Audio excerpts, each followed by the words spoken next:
We'll fire anyone who can't meet their quotas, the young section chief said, eager to scold me. I couldn't meet my sales quota this month, so I bowed my head and said, I understand, I'll resign. I was pushed to my limit mentally and physically, so I decided to leave the company. Oh, you're really quitting? It'll be tough for an old man like you to lose your job, the section chief mocked me. The day after I left, I got a call from a former team member on my phone. What's going on? I asked.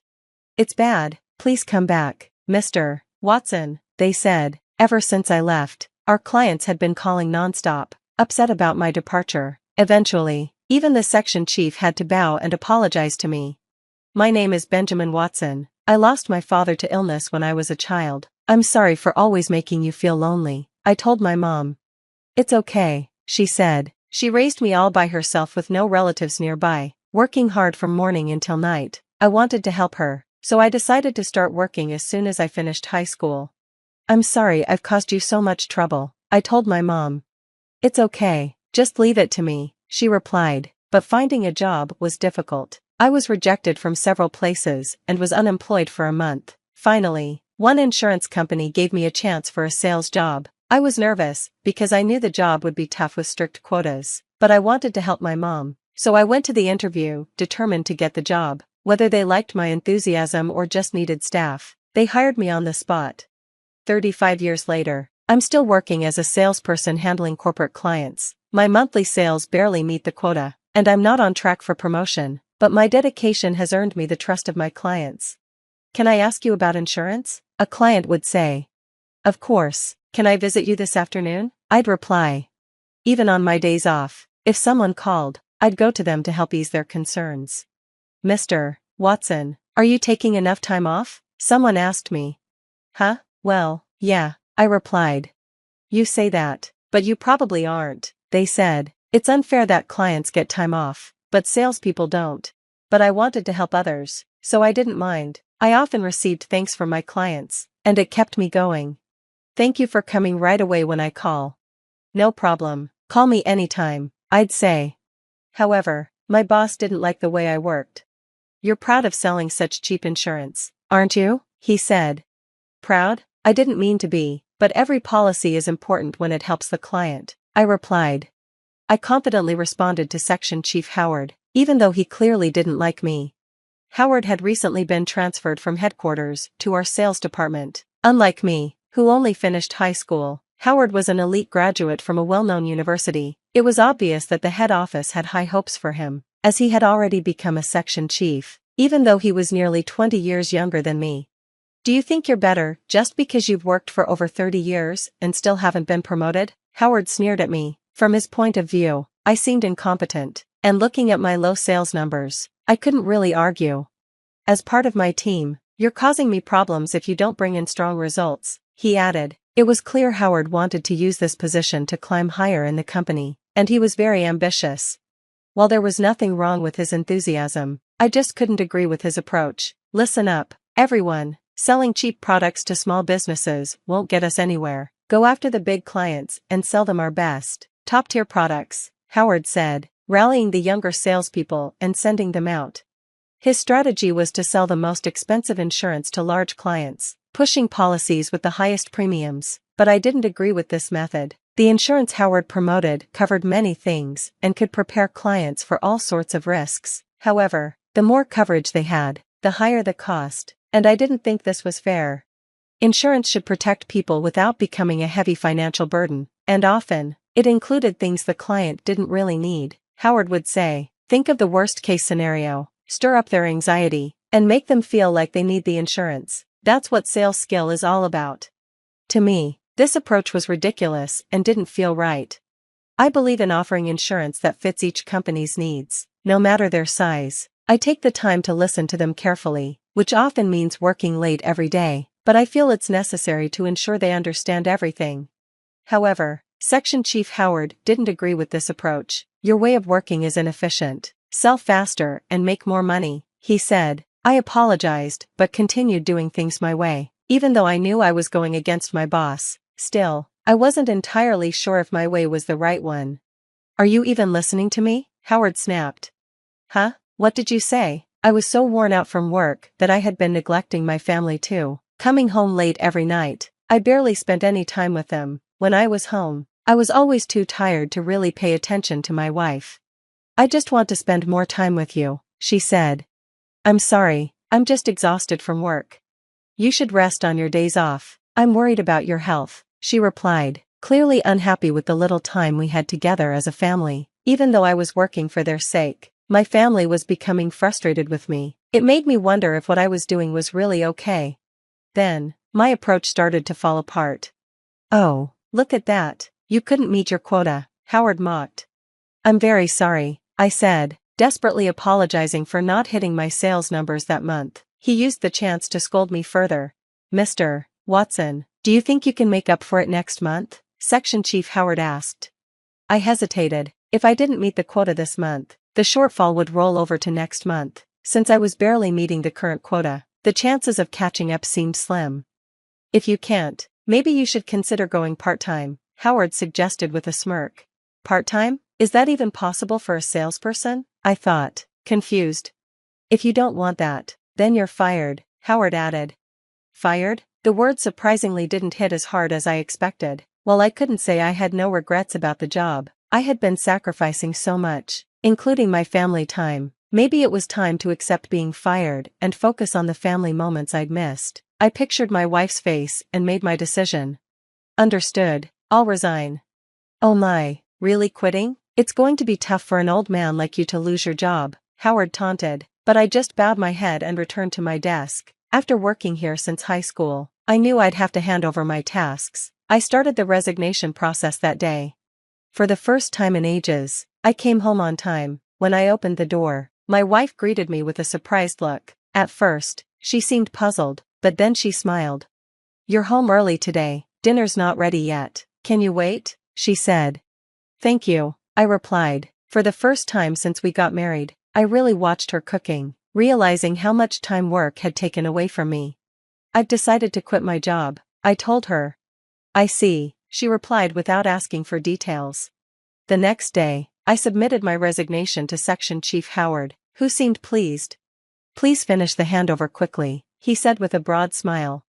I cleaned up my desk and explained my duties to the person taking over. Until I officially left, I visited clients with my replacement.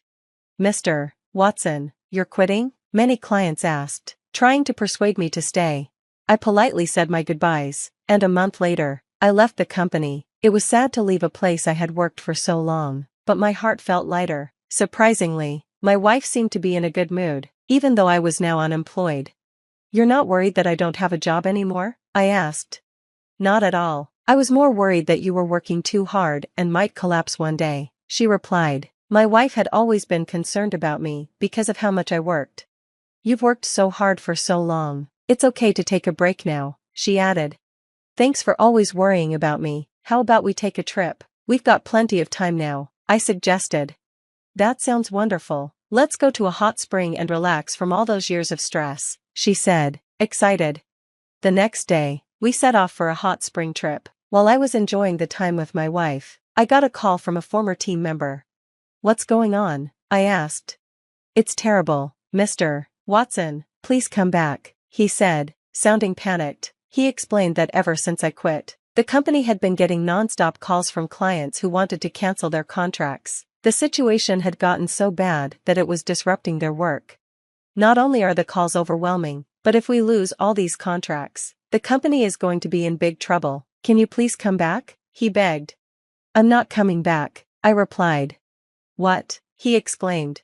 Just handle each client with care and sincerity. That's all you need to do, I said before hanging up and turning off my phone. My wife, who had been watching, looked confused. What happened? She asked. My former team member asked me to come back to work, I explained. So, they finally realized how valuable you were, huh? She said, smiling. Although I missed my work, I knew that if I went back, I wouldn't be able to enjoy these moments with my wife. Seeing her so happy made me realize it was worth staying away from work. After that, I blocked any more calls from my former colleagues and focused on enjoying our trip. While we were out for a walk, my wife invited me to an old-fashioned cafe. This place is lovely, I've always wanted to come here, she said. You really know your cafes, I remarked. At my comment, she looked a little sad, and I wondered if I had said something wrong. You know, visiting cafes is my hobby, she said quietly. Oh, I didn't know that, I admitted. Yeah, cafes are trendy and have cute food, lots of women enjoy them, she said with a smile. I'm actually a certified barista, did you know? Wow, that's amazing, I said, genuinely impressed. I remembered my wife mentioning before that visiting cafes was her hobby and that she had a barista certification. Her voice became a little sad, and I felt a pang of guilt. When I was working, I had been too tired to really listen to her stories. It's okay, she said, when we get home, I'll make you some of my special coffee. True to her word, after we returned from our trip, she made me a cup of coffee. It was completely different from the instant coffee I was used to. This is delicious, I can't believe I get to drink this at home, I said, amazed. I'll make it for you anytime, she smiled.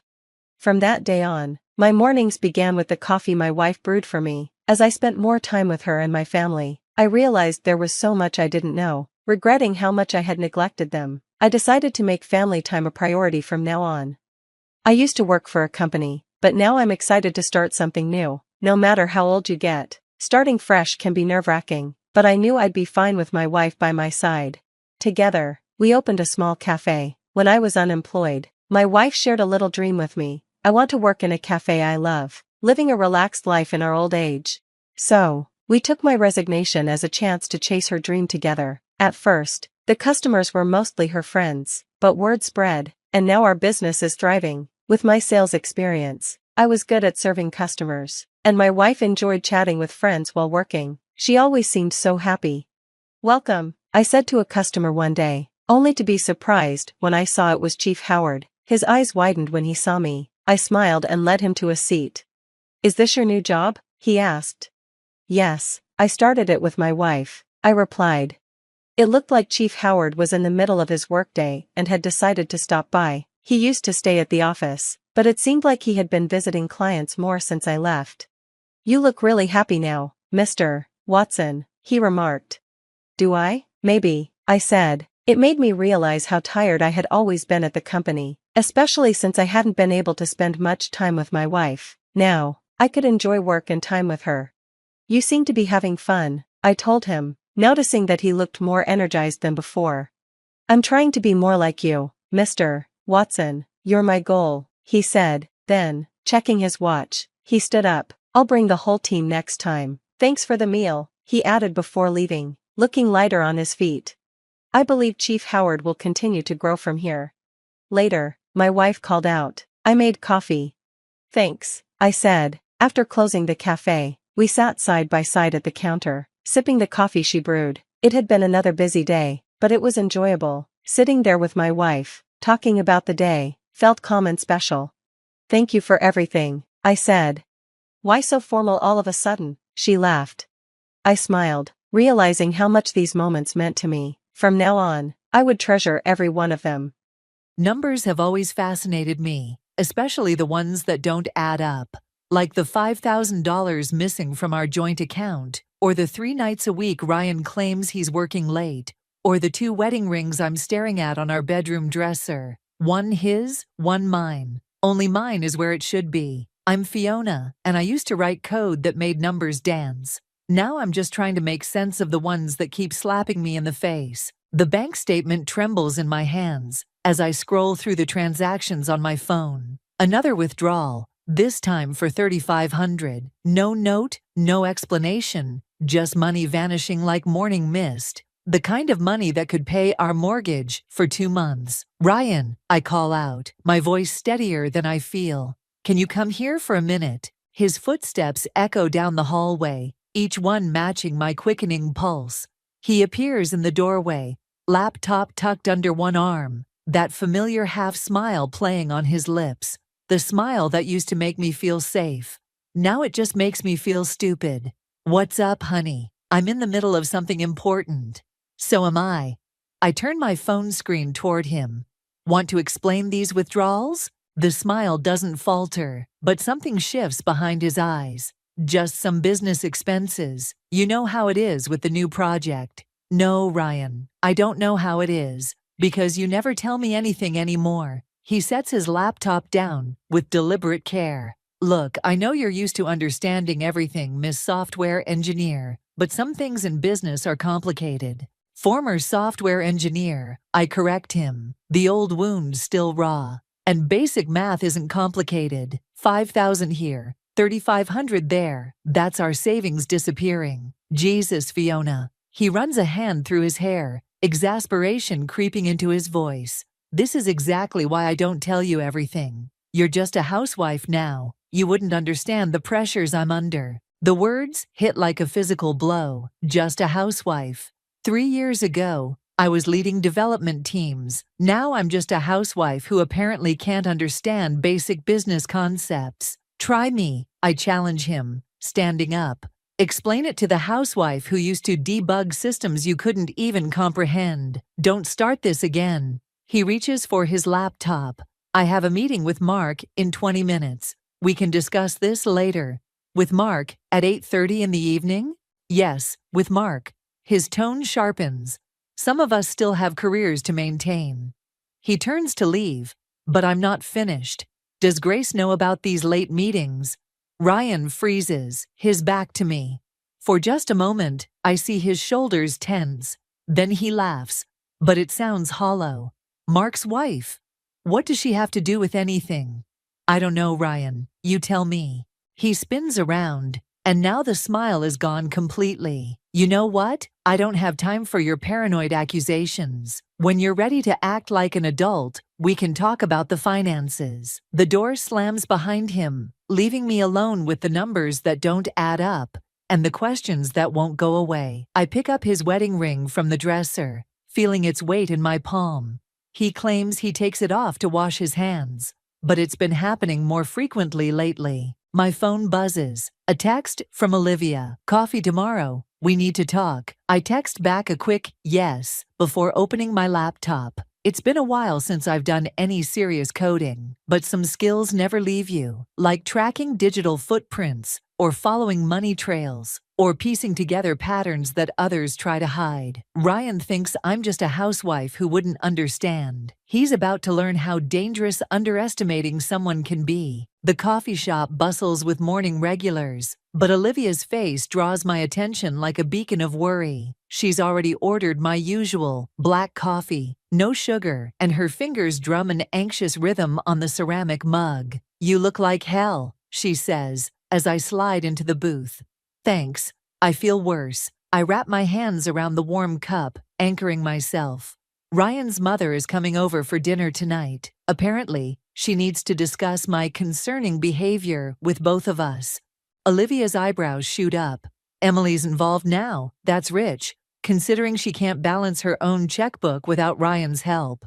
She called this morning, said she's worried about my accusations and how they might affect Ryan's career. The coffee burns my throat, but I welcome the pain. Funny how she's more concerned about his career than our marriage. Have you shown her the bank statements? Ryan got to her first, told her I'm becoming paranoid, unstable. I let out a bitter laugh. Apparently, giving up my career has left me with too much time to imagine things. A text notification lights up my phone. Emily, bringing that lovely pot roast you used to love. We'll sort this all out tonight, dear. Olivia leans forward, her voice dropping. Listen, there's something else you should know. I saw Ryan yesterday at Meridian Plaza. My stomach clenches. The luxury apartments? He was with a woman, blonde, expensive clothes, around our age. Olivia hesitates. They looked comfortable together. The description matches Grace Turner perfectly. I've met her twice at company functions, watched her laugh at Ryan's jokes with practiced elegance. Did they see you? No, they were too absorbed in each other. Olivia reaches across the table, squeezing my hand. Fee, you need to protect yourself. Start gathering evidence, documenting everything. I already am. I pull out my laptop, typing rapidly. Remember that tracking app I developed at my old company? I modified it last night. Ryan's phone is already sending me location data. Olivia's eyes widen. Is that legal? It's our shared family plan. His phone is technically joint property. The screen fills with data points, each one a digital breadcrumb. Look at this pattern. Every Tuesday and Thursday, 2-hour stops at Meridian Plaza. The same times he's supposedly meeting with Mark. Exactly. I close the laptop, my mind racing. But Mark's usually at the downtown office on Thursdays. I checked his public calendar. The bell above the coffee shop door chimes, and Emily Carter walks in, her perfectly coiffed hair and pressed outfit, a stark contrast to my hastily thrown-together appearance. She spots us immediately, her practiced smile never reaching her eyes. "Fiona, dear, what a lovely surprise." She glides over, ignoring Olivia completely. "I was just shopping for tonight's dinner. You are still planning to be there, aren't you?" "Wouldn't miss it," I reply, matching her tone. "Ryan's so busy lately. It's rare to have him home for dinner." Something flickers across Emily's face, doubt, concern, but it's gone in an instant. "Yes, well, success requires sacrifice. You understood that when you married him." She pats my shoulder condescendingly. 6:30 sharp, dear, we have so much to discuss. After she leaves, Olivia lets out a low whistle. That woman could freeze hell with a smile. She's always been Team Ryan. I start packing up my laptop. But maybe that's exactly what I need tonight. "What are you planning?" Emily prides herself on appearances, on her perfect family image. I stand, shouldering my bag. Let's see how she handles it when that image cracks. "Fee, be careful. Ryan's got her wrapped around his finger."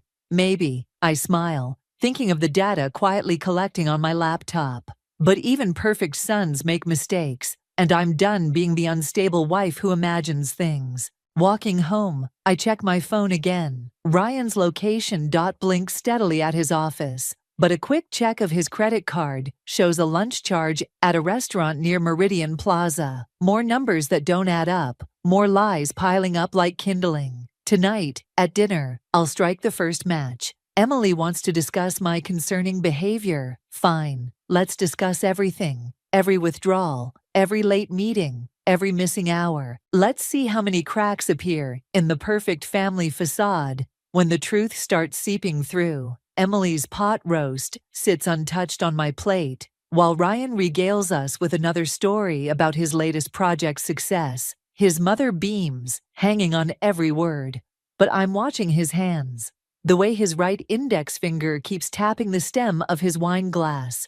A tell he's had since I first met him. And Mark was so impressed with the presentation. He's considering me for the Singapore expansion. Ryan raises his glass. "To new beginnings." "Singapore?" The word drops like a stone in my stomach. "You never mentioned Singapore before." Emily jumps in. "Oh, wouldn't that be wonderful? Such an opportunity for advancement." My phone buzzes quietly in my lap. A notification from my tracking app. Grace Turner's Instagram just tagged a new location, Meridian Plaza. I take a slow sip of wine, letting the pieces click into place. "Speaking of Mark," I say carefully, "how's Grace doing? I heard she's been quite busy lately." Ryan's finger freezes mid-tap. "I wouldn't know. Mark handles most of her social engagements." "Really? Because I heard she's taken quite an interest in real estate. Particularly in Meridian Plaza." The silence that follows is absolute. Emily looks between us, confusion creasing her perfectly maintained facade. "Meridian Plaza, isn't that where that horrible divorce scandal happened last year? The CEO and his secretary." "Mother," Ryan warns, but I'm already pulling out my phone. "Funny you should mention scandals, Emily. Would you like to see some interesting financial records?" I slide my phone across the table. These withdrawals coincide perfectly with the rental payments for Unit 1504 at Meridian Plaza, the same unit Grace visits every Tuesday and Thursday. Emily's face drains of color as she scrolls through the transactions. "Ryan, darling, there must be some mistake." "There's no mistake." I stand up, my chair scraping against the floor. "Your perfect son has been using our savings to fund his affair with his boss's wife. Would you like to see the location data too? Or the credit card statements from all those business dinners?" Ryan slams his hand on the table, making the plates jump. "That's enough. Mother, Fiona's been unstable lately. She's imagining." "Imagining what?" I cut him off. The lipstick on your collar last week? The mysterious calls you take in the garage? Or maybe I imagined Grace's car leaving Meridian Plaza 10 minutes after you every Thursday. Emily's hands shake as she sets down my phone. Ryan, please tell me this isn't true. Of course it's not true, but his voice cracks, that familiar tell when he's lying. She's trying to destroy everything I've built because she's jealous of my success. I laugh, and the sound surprises even me, sharp and cold as broken glass. Success? Is that what you call embezzling company funds to keep your mistress in a luxury apartment? You bitch. Ryan stands, looming over me. You think you're so clever with your little tracking apps and investigations. You're nothing but a washed-up programmer playing detective. Ryan, Emily gasps, but I hold up my hand. No, let him finish. Let him explain to you why he's been stealing from our accounts. Let him tell you about the Singapore position. The one Mark doesn't actually know about yet, because it's just an escape plan with Grace. My phone buzzes again. This time it's a text from Olivia. Mark's on his way. Grace confessed everything. Ryan must see something change in my expression because he grabs his keys. This is ridiculous. I don't have to listen to these accusations. Running to Grace? I call after him. Better hurry. Mark should be there any minute. He freezes in the doorway, and for the first time, I see real fear in his eyes. Emily stands shakily, her perfect world crumbling around her. I trusted you, I say quietly. We both did. But you forgot something important, Ryan. You forgot that before I was your wife, before I was just a housewife, I was the person who designed the security systems you thought you could outsmart. The sound of a car pulling into our driveway makes Ryan flinch. Through the window, I see Mark Turner stepping out, his face set in stone. You wanted new beginnings. I pick up my wine glass, raising it in a mock toast. Well, here they come. The front doorbell rings, and 3 years of lies begin their final unraveling. Emily sinks back into her chair, her pot roast growing cold, while I stand ready to watch everything burn. Sometimes, revenge doesn't need to be served cold. Sometimes, it just needs perfect timing. The aftermath of dinner spreads through our house like a toxic cloud. Mark and Ryan's shouting match in the study has devolved into tense silence, while Emily sits in the living room, mechanically folding and refolding her napkin. I stand in the kitchen, washing dishes that don't need washing, listening to the tick of the clock on the wall. The front door opens and closes. Grace's heels click across the hardwood floor. I recognize her walk now, after all those surveillance videos. She pauses in the kitchen doorway, her designer outfit slightly disheveled, mascara smudged beneath her eyes. He said you were unstable, she says quietly. That you were imagining things because you couldn't handle losing your career. I place another clean plate in the drying rack. Funny how he uses the same lies for everyone. I didn't know about the money. Grace steps closer, her perfume mingling with the dish soap. He told me the apartment was from his bonus. There was no bonus. I turn off the water, finally facing her. Just like there's no Singapore expansion. He's been stealing from both of us. A crash from the study makes us both jump. Emily appears in the doorway, her perfect composure finally cracking. Mark's called the company's legal team. They're pressing charges. The words hang in the air like smoke. Pressing charges. The revenge I wanted now has teeth, and they're sinking deeper than I expected. Fiona. Ryan's voice makes me stiffen. He stands in the kitchen entrance, Mark's looming presence behind him. Tell them you made a mistake. Tell them you misunderstood the transactions. Like you misunderstood your wedding vows. The words come out sharper than I intended. Don't be dramatic. He steps forward, that familiar manipulative smile playing at his lips. We can fix this, together. Remember when we first met, how you said you'd do anything for us? Ryan, Mark warns, but Ryan continues. I can explain everything, the money, Grace, all of it. But I need you to trust me one more time. For a moment, I almost want to believe him. 3 years of marriage, of shared dreams and promises, pull at me like gravity. Then I notice Grace's hand trembling as she grips her purse. See Emily's devastated expression, and something inside me hardens. Trust you. I reach for my laptop, opening files I've spent weeks compiling. Like you trusted me with this? The screen fills with transaction records, text messages, location data, a digital trail of betrayal laid bare. But it's the last file that makes Ryan's smile finally fade. Photographs from his private email, documenting more than just an affair. Corporate espionage? Mark's voice is deadly quiet. You've been selling our patents? Ryan lunges for the laptop, but I'm faster, stepping back. The money wasn't just for Grace, was it? You needed it to cover your tracks with your other buyers. You bitch.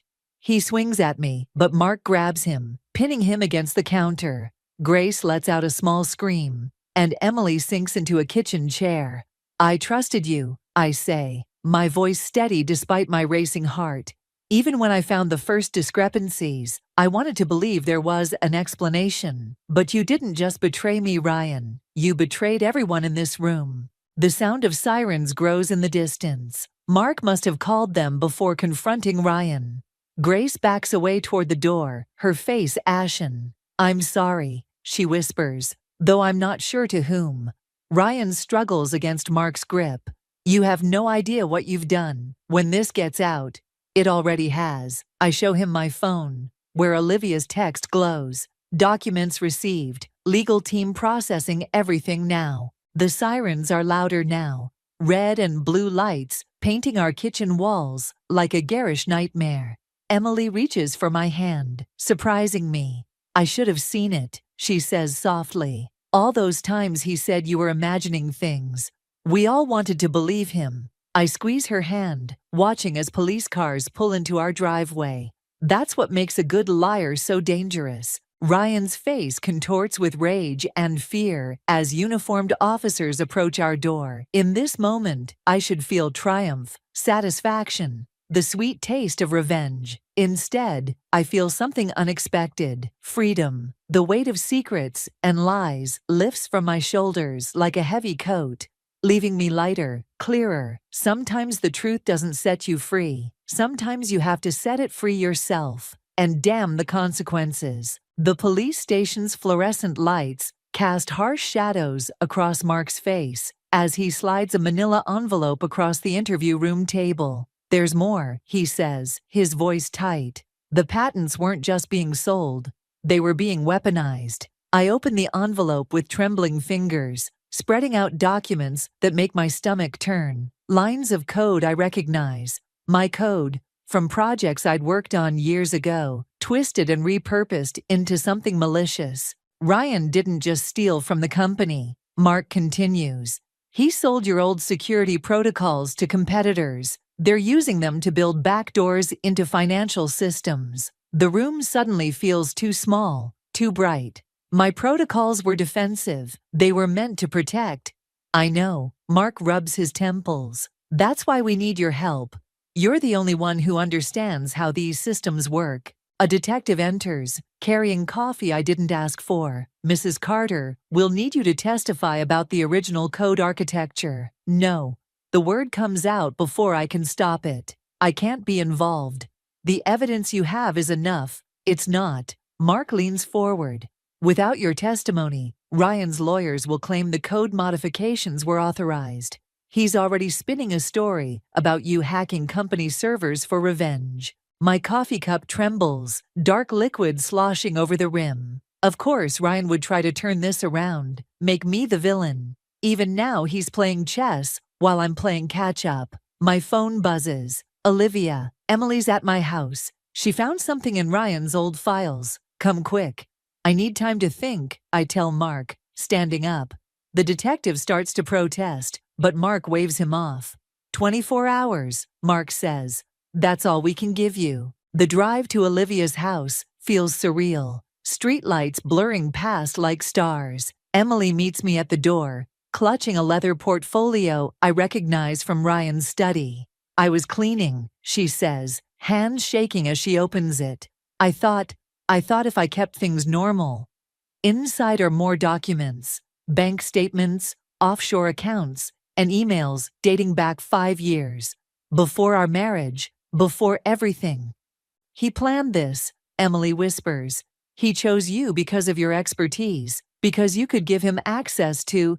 Stop. The word comes out sharp enough to make both Emily and Olivia flinch. I scan the emails, each one a knife, twisting deeper. Ryan discussing my capabilities with unknown contacts, evaluating my potential usefulness, planning how to convince me to leave my job. Fiona, Olivia starts, but I'm already moving, grabbing my keys. Where are you going? Emily calls after me.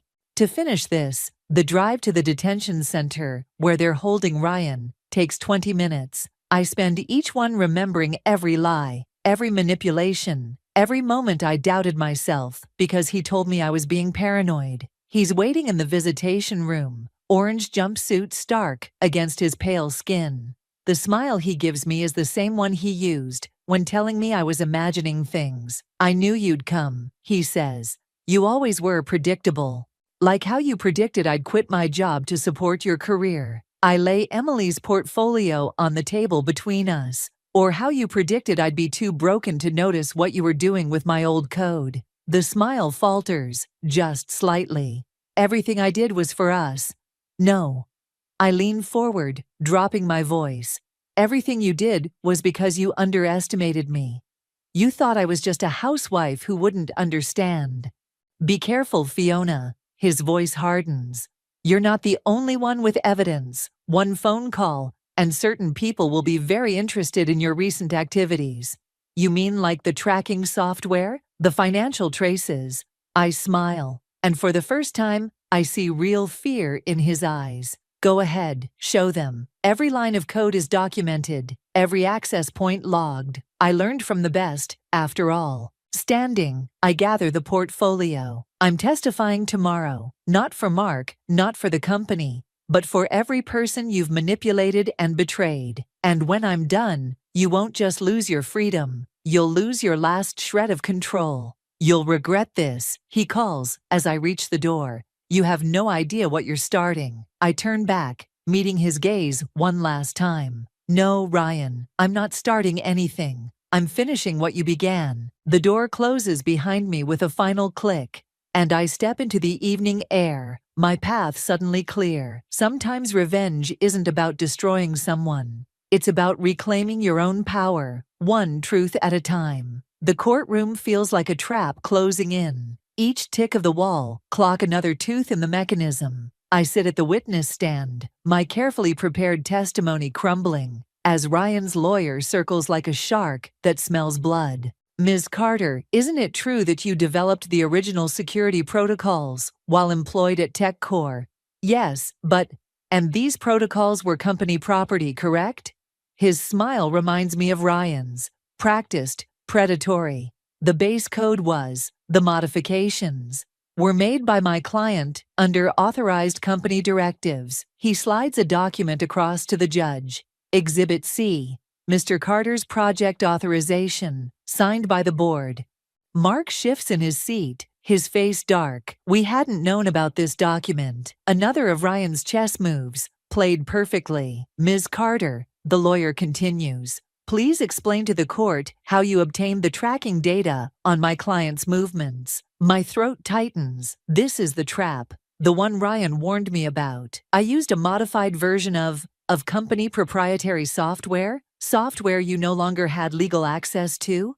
The judge leans forward. Ms. Carter, did you illegally access company systems to track your husband? The courtroom spins. Everything I'd built, all the evidence I'd gathered, Ryan's lawyer is turning it against me, piece by piece. I catch Emily's eye in the gallery. She looks away. Your Honor, Mark's lawyer interjects. The defendant's activities were instrumental in uncovering corporate espionage. Ryan's lawyer cuts in smoothly. My client was conducting an authorized internal investigation into security breaches. Ms. Carter's unauthorized surveillance actually compromised that investigation. My hands grip the witness stand. The lie is so perfect, so carefully constructed. Ryan isn't just destroying my credibility. He's rewriting history. Furthermore, his lawyer produces another document. We have evidence that Ms. Carter attempted to access offshore accounts using company resources.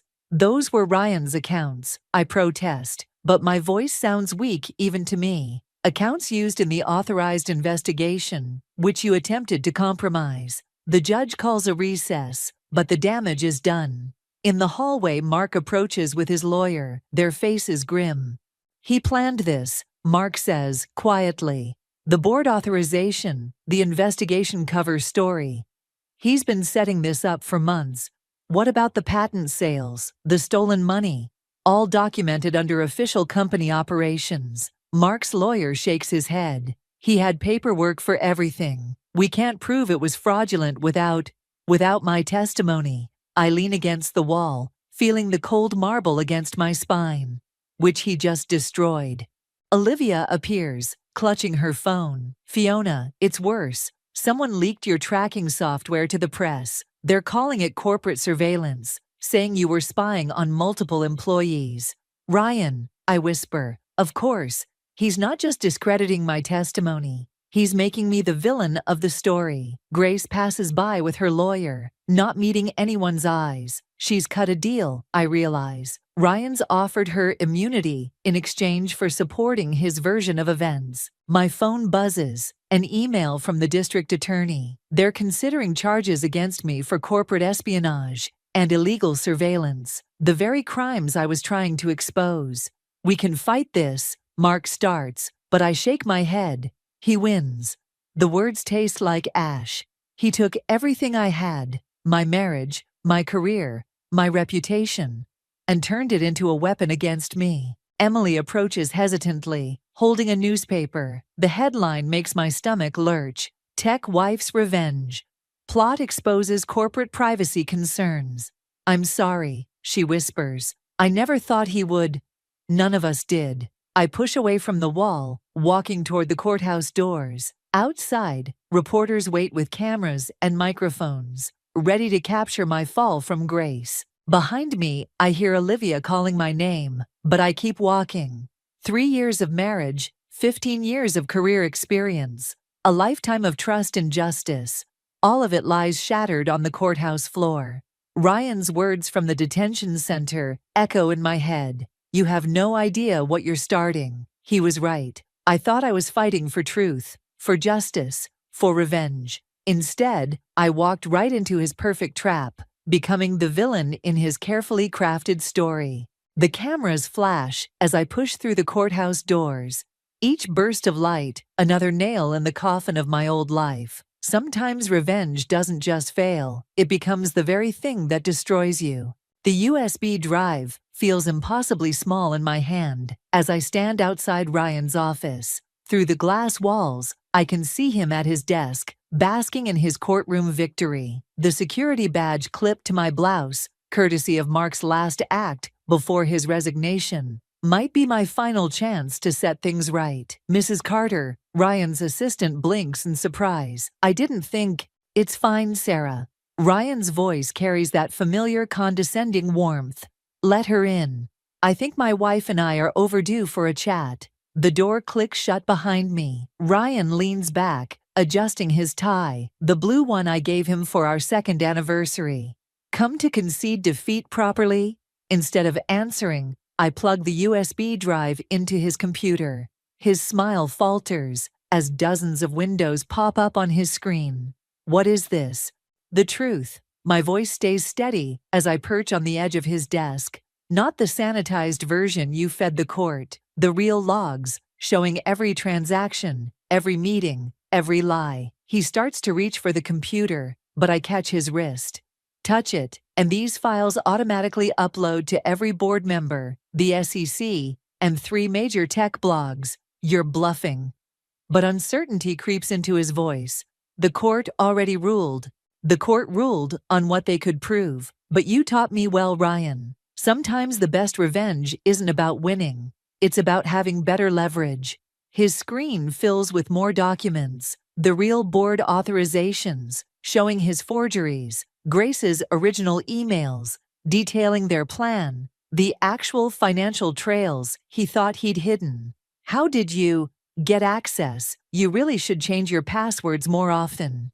Emily Carter 58 isn't exactly cryptographic genius. The color drains from his face as he scrolls through the files. This will destroy everything. The company, the deals, your perfect facade. I stand, moving toward the door. That's the point. Wait. He rises, desperation replacing his usual confidence. We can make a deal, whatever you want, money, position, full confession. Like the deal you made with Grace? The words strike like physical blows. Or the one you made with those tech companies, selling out everything I built? I did it for us.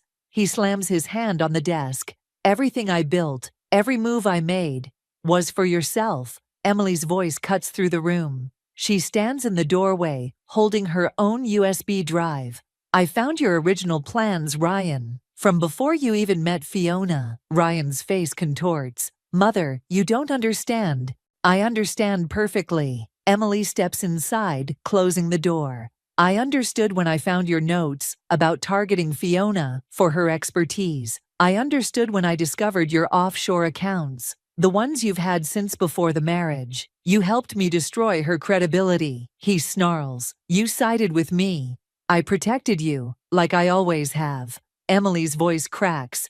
But I can't protect you from this. His computer chimes. New windows opening. Board members responding to emergency messages. Security alerts flashing across the screen. What have you done? Ryan whispers. Nothing you haven't already done to yourself. I move toward the door. The board has everything now. The real documents, the genuine trails. Your perfect trap is about to snap shut on you instead. He lunges for his phone, but it's already too late. Through the glass walls, we can see security approaching, followed by stern-faced board members. You'll go down with me, he threatens. Everything you did was documented and authorized. I hold up another drive. Mark signed off on my internal investigation before he resigned. Everything I did was legal, unlike your corporate espionage. The door opens. Board members file in, their faces grim. Ryan straightens his tie one last time, trying to summon his old confidence, but it crumbles under the weight of truth. Sometimes, I say quietly, the best revenge isn't about destroying someone. It's about letting them destroy themselves. As security escorts Ryan out, Emily touches my arm. I'm sorry I didn't see it sooner. We see what we want to see. I watch Ryan disappear down the hallway, his shoulders finally slumped in defeat. Until we can't anymore. The board chairman approaches with a thick envelope. Mrs. Carter, we'd like to discuss your future with the company. I take the envelope, feeling its weight, not just paper, but possibility. Sometimes revenge doesn't end in destruction. Sometimes it ends in resurrection. The corner office still smells of fresh paint and new beginnings. My laptop screen glows with lines of code. Not weapons or traps this time, but shields. Protection. The irony doesn't escape me that I'm rebuilding the very security systems Ryan tried to destroy. A knock at the door interrupts my coding flow. Olivia stands there, holding a newspaper. Thought you might want to see this. The headline reads, Tech Executive Pleads Guilty to Corporate Espionage. Below it, a smaller headline. Former employee, appointed head of security division. Strange, Olivia says, perching on my desk. They didn't mention you were his wife. Ex-wife. I close the newspaper. And that's exactly how I want it. My phone buzzes. A text from Emily. Signed the house over today. It's yours now. I type back a quick thank you, remembering our last conversation in the kitchen, where everything started. She'd said something that stuck with me. Sometimes the strongest walls aren't the ones we build around ourselves, but the ones we tear down. The elevator chimes, and Grace steps out, clutching a cardboard box. Her eyes meet mine through the glass walls. For a moment, we just look at each other, two women who trusted the same lie. She sets the box by the reception desk and leaves without a word. Inside, I know I'll find the evidence she kept as insurance against Ryan. now surrendered as her final act of penance. The board meeting starts in 10, Olivia reminds me. Ready to present the new security protocols? I stand, smoothing my blazer. Almost. Just need to finish this last sequence. My fingers fly over the keyboard, adding one final layer to the system. Not just protection against external threats, but internal ones too. A safeguard against the kind of manipulation and betrayal that Ryan specialized in. You know, Olivia says quietly, when you first found those withdrawals, I thought you were going to destroy him. I did too. I save the code and close my laptop. But revenge isn't always about destruction. Sometimes it's about reconstruction. The conference room fills with board members, their faces expectant. As I set up my presentation, I catch a glimpse of my reflection in the window. No longer the housewife who wouldn't understand, but not quite the same engineer I was before either. Something new, forged in the fire of betrayal and tempered by choice. My phone buzzes one last time. An unknown number. You were right. About everything. R. I delete the message without responding. Some bridges aren't meant to be rebuilt. Mrs. Carter, the board chairman gestures for me to begin. Show us what you've created. I stand before them, my presentation ready, but instead of launching into technical specifications, I start with a simple truth. Security isn't just about keeping threats out. It's about recognizing them before they become part of your foundation. The board members lean forward, interested. Through the glass walls, I can see Olivia giving me a thumbs up, while Emily waves from the reception area, dropping off lunch like she still does sometimes. Not out of obligation now, but choice. My new security system fills the screen behind me. Complex, elegant, and unlike anything Ryan could have twisted or sold. Because this time, it's built not just with code, but with understanding. Understanding of how trust can be weaponized, how love can blind, and how strength sometimes means letting go of the very revenge you thought you needed. The system has one unique feature, I explain, pulling up the final screen. It learns from every attempt to breach it, growing stronger not by building higher walls, but by understanding why people try to climb them in the first place. As I launch into the technical details, I realize that's exactly what I've done too. Grown stronger not by destroying Ryan, but by understanding how he almost destroyed me. The revenge I thought I wanted has transformed into something else entirely. Not an ending, but a beginning. The code on the screen pulses with possibility. Each line a promise of protection. Each function a lesson learned. Sometimes the best revenge isn't about getting even. Sometimes it's about getting better. And sometimes, just sometimes, it's about building something so strong that the past becomes nothing more than a shadow against its walls. Money has a way of revealing people's true nature, especially when it belongs to someone else. I learned this the hard way when my husband Michael called me at work, his voice dripping with that fake sweetness I'd grown to despise. Elena, darling, we need to discuss tonight's dinner arrangements. I pressed my phone closer to my ear, already sensing the trap beneath his words. What arrangements? I've invited the entire family to LeBlanc. Mother and father are flying in specially for this. You'll need to cover the expenses. About $25,000 should do it. The number hit me like a slap. $25,000? Are you insane? Now, darling, don't be difficult. I've already made the reservations. You wouldn't want to embarrass me in front of everyone, would you? I gripped my desk, knuckles white. My credit card is maxed out, Michael. You know this because you're the one who maxed it. His laugh crackled through the phone, sharp and dismissive. Oh, that old story again? I told you I'd pay you back. Besides, you have other cards, which I've canceled. The words came out before I could stop them. The silence that followed was deafening. When he spoke again, his voice had lost all pretense of warmth. You did what? You heard me. I canceled them all except one, and that's for emergencies only. You stupid bitch. The mask dropped completely now. Do you have any idea what you've done? I needed those cards.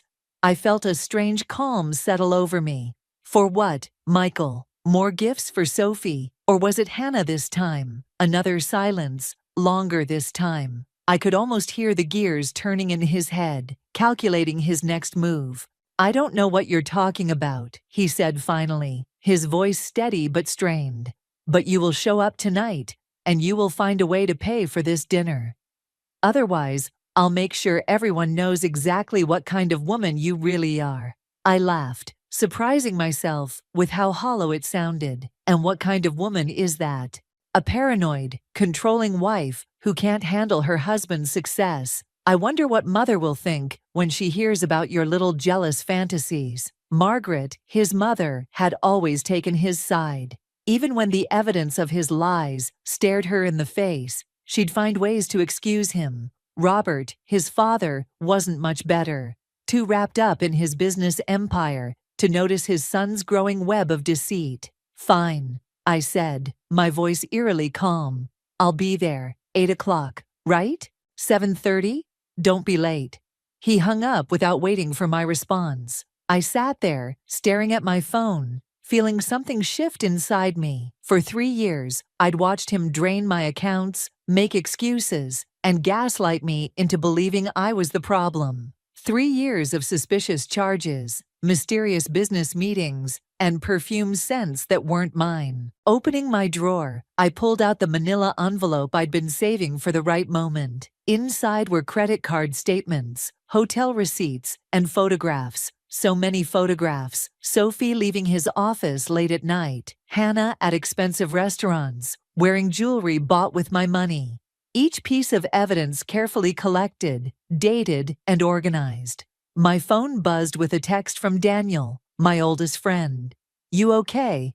You look like you're about to murder someone." I glanced up to see him watching me through the glass partition of his office, concern etched on his face. I typed back, "Not murder, something much worse." Tonight, at LeBlanc, surrounded by his family and their expectations, I would finally show Michael exactly what kind of woman I really was. And it wouldn't be the meek, forgiving wife he'd taken advantage of for so long.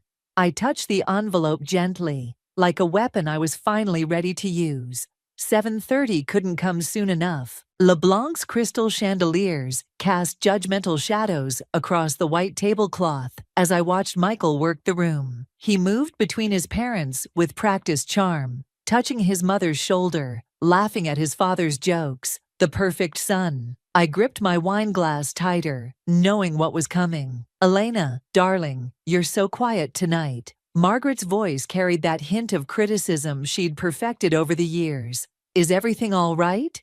"Just tired from work," I said, forcing a smile. "The firm's been busy. Perhaps if you focused more on home life." She let the suggestion hang in the air like poison. Michael swooped in, all teeth and tailored suit. "Mother, you know how dedicated Elena is to her career." His hand found my shoulder, fingers digging in slightly, warning me. "Speaking of careers," Robert cut in, "Michael tells me you've been having some financial difficulties?" The restaurant seemed to still. I met Michael's gaze across the table, saw the slight shake of his head. "Don't you dare." "Actually," I said, reaching for my purse, "I wanted to discuss that." Michael's wine glass crashed to the floor. Red liquid spread across the pristine carpet like blood. "Clumsy me," he laughed, but his eyes were hard. "Elena, help me clean this up." He practically dragged me toward the restroom corridor, grip bruising my arm. "What do you think you're doing?" "Telling the truth for once?" I yanked free. "Someone has to." "You embarrass me tonight, and I swear." "You'll what? Max out another of my cards? Sleep with another colleague?" His face went still, that dangerous stillness I'd learned to recognize. "You're hysterical. This is exactly why I can't trust you with our finances." "Our finances?" I laughed. "You mean my savings that you've been bleeding dry? Everything I've done has been for us, for our future." He stepped closer, voice dropping. "But you're too selfish to see that." "Michael," Margaret's voice floated from around the corner. "Is everything okay?" He immediately softened his expression, the mask sliding back into place. "Fine, Mother. Elena's just feeling unwell." I watched him transform, saw how easily he switched between personas. It made me sick. Back at the table, Robert was deep in conversation about the company's latest acquisition. The merger's going through next month. Michael's been instrumental in making it happen. Yes, I said, unfolding my napkin. He's been working very late hours recently, especially with Sophie in accounting. Michael's fork clattered against his plate. Margaret frowned. Sophie? I don't believe I've met her. Oh, she's quite memorable, I continued, ignoring Michael's glare. Blonde, 28, favors Cartier jewelry, particularly the bracelet Michael bought her last month.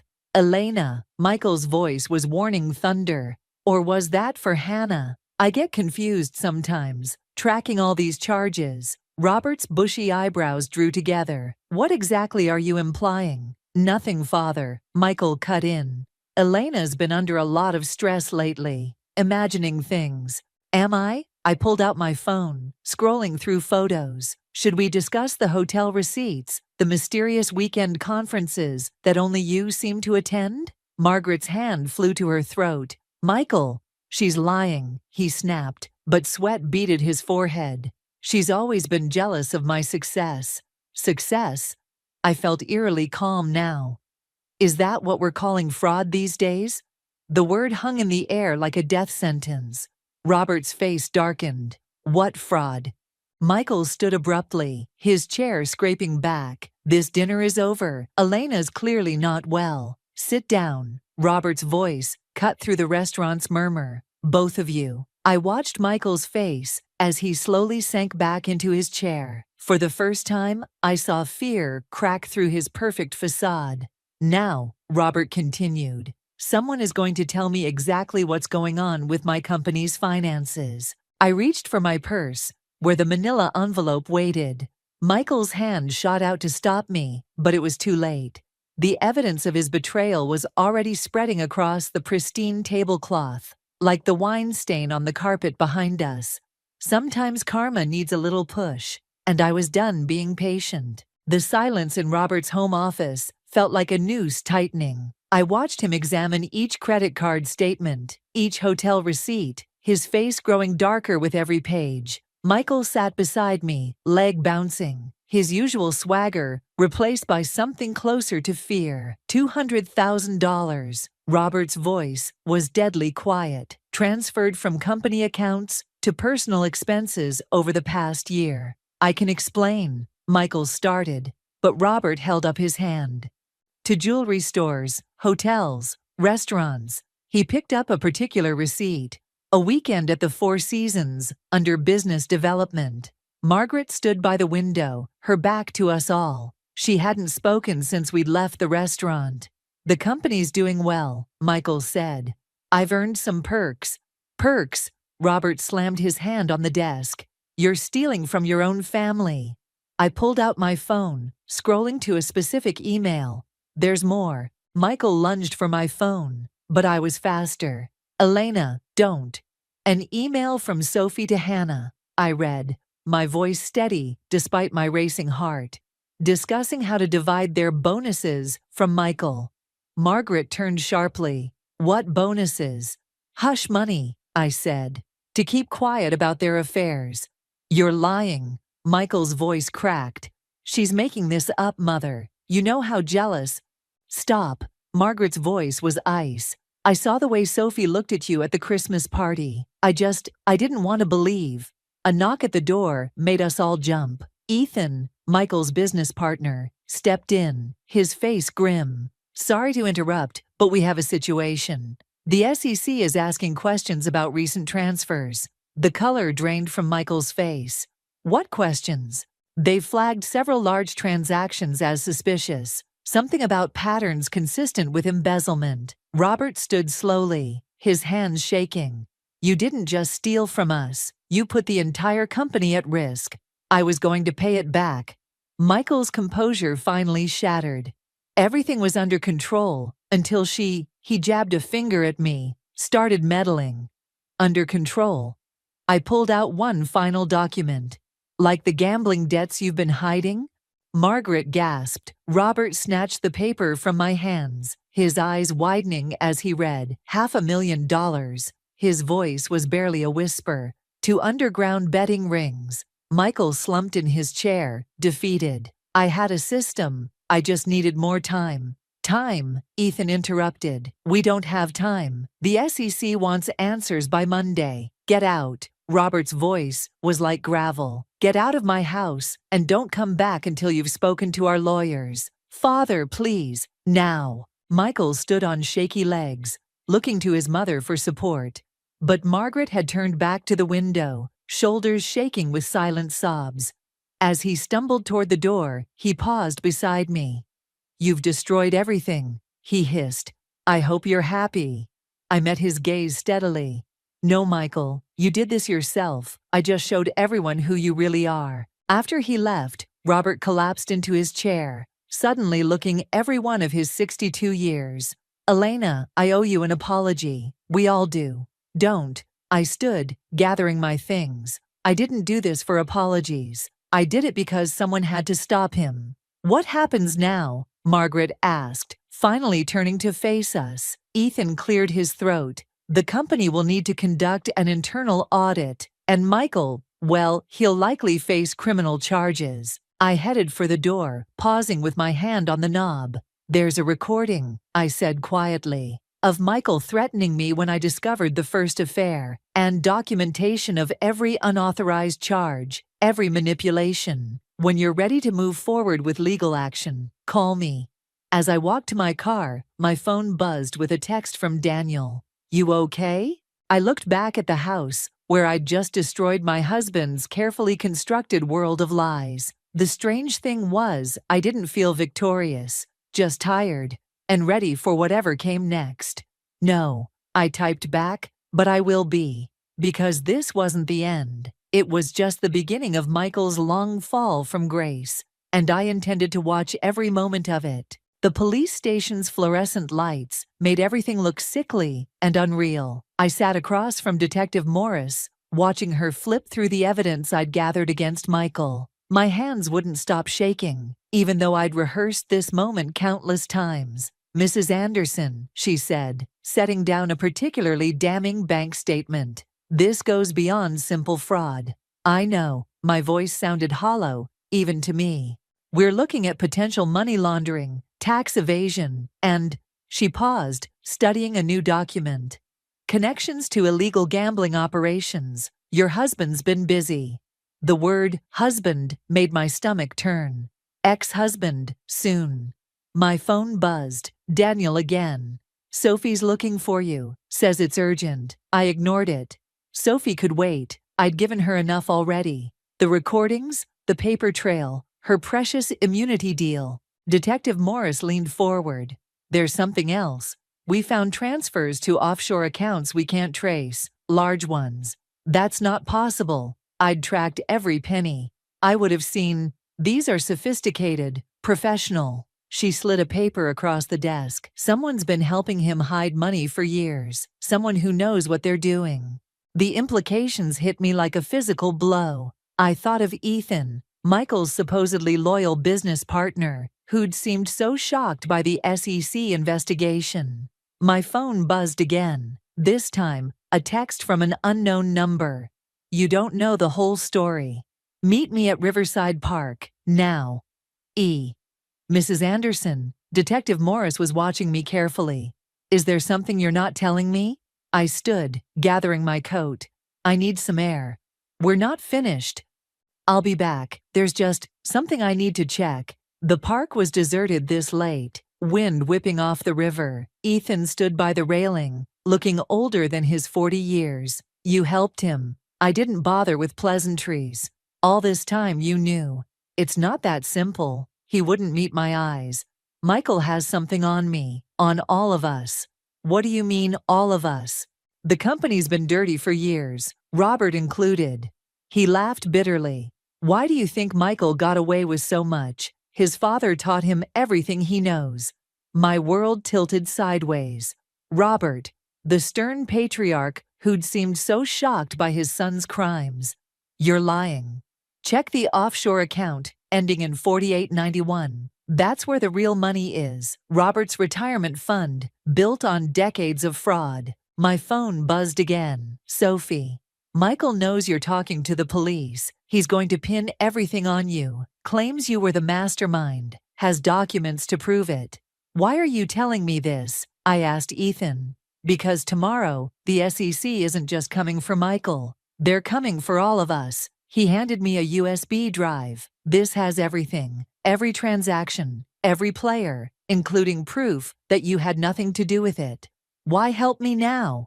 Because you're the only one who tried to stop it. He turned to leave, then paused. Elena, be careful. Michael's not the only one with something to lose. I drove home in a daze. The USB drive, burning a hole in my pocket. My phone kept buzzing. Daniel, Sophie, unknown numbers. I ignored them all. At home, I poured a glass of wine with trembling hands and plugged in the drive. Document after document filled my screen, each one worse than the last. Robert's signature, Margaret's silent complicity, Ethan's careful bookkeeping, a family business built on lies, with Michael as just the latest in a long line of corrupt inheritors. A knock at my door made me jump. Through the peephole, I saw Margaret, her face streaked with tears. Elena, please, we need to talk. I rested my forehead against the door, thinking of all the times she'd defended Michael, all the years she'd known exactly what was happening. Elena, her voice cracked. They're arresting Robert tomorrow. Michael's threatening to tell them everything, about all of us, about you. I thought of Detective Morris, waiting for my return, of the evidence I'd so carefully gathered, never realizing I was only seeing the surface of a much darker truth. My phone buzzed one final time. Michael, last chance to make a deal, darling. Meet me at midnight, or everyone goes down, including you. I looked at the USB drive, then at my phone. In trying to expose one man's lies, I'd stumbled into a conspiracy that could destroy everyone involved, myself included. The question was, how far was I willing to go to see justice done? The hotel bar was nearly empty when Sophie slid into the seat beside me. Her designer perfume couldn't mask the fear rolling off her in waves. They're watching all of us, she whispered, fingers trembling around her martini glass. Michael's not just angry anymore, he's desperate. I studied her perfectly manicured nails, remembering the credit card statements for the salon visits I'd paid for. Why should I care? Because Hannah's dead. The words hung between us like smoke. My glass stopped halfway to my lips. Car accident, Sophie continued, her voice barely audible. Last night. Very convenient timing, don't you think? My phone buzzed. Daniel, where are you? Michael's looking for you. He's not alone. What did Hannah know? I asked Sophie, ignoring the message. Everything. She glanced over her shoulder. The offshore accounts, the gambling debts, the real reason Robert's been moving money through shell companies. She was going to talk to the SEC. The bartender drifted closer. Sophie fell silent until he passed. Michael called me this morning, she said. Offered to clear my debts if I signed an affidavit saying you were behind everything, that you manipulated company records, forced him to make those transfers.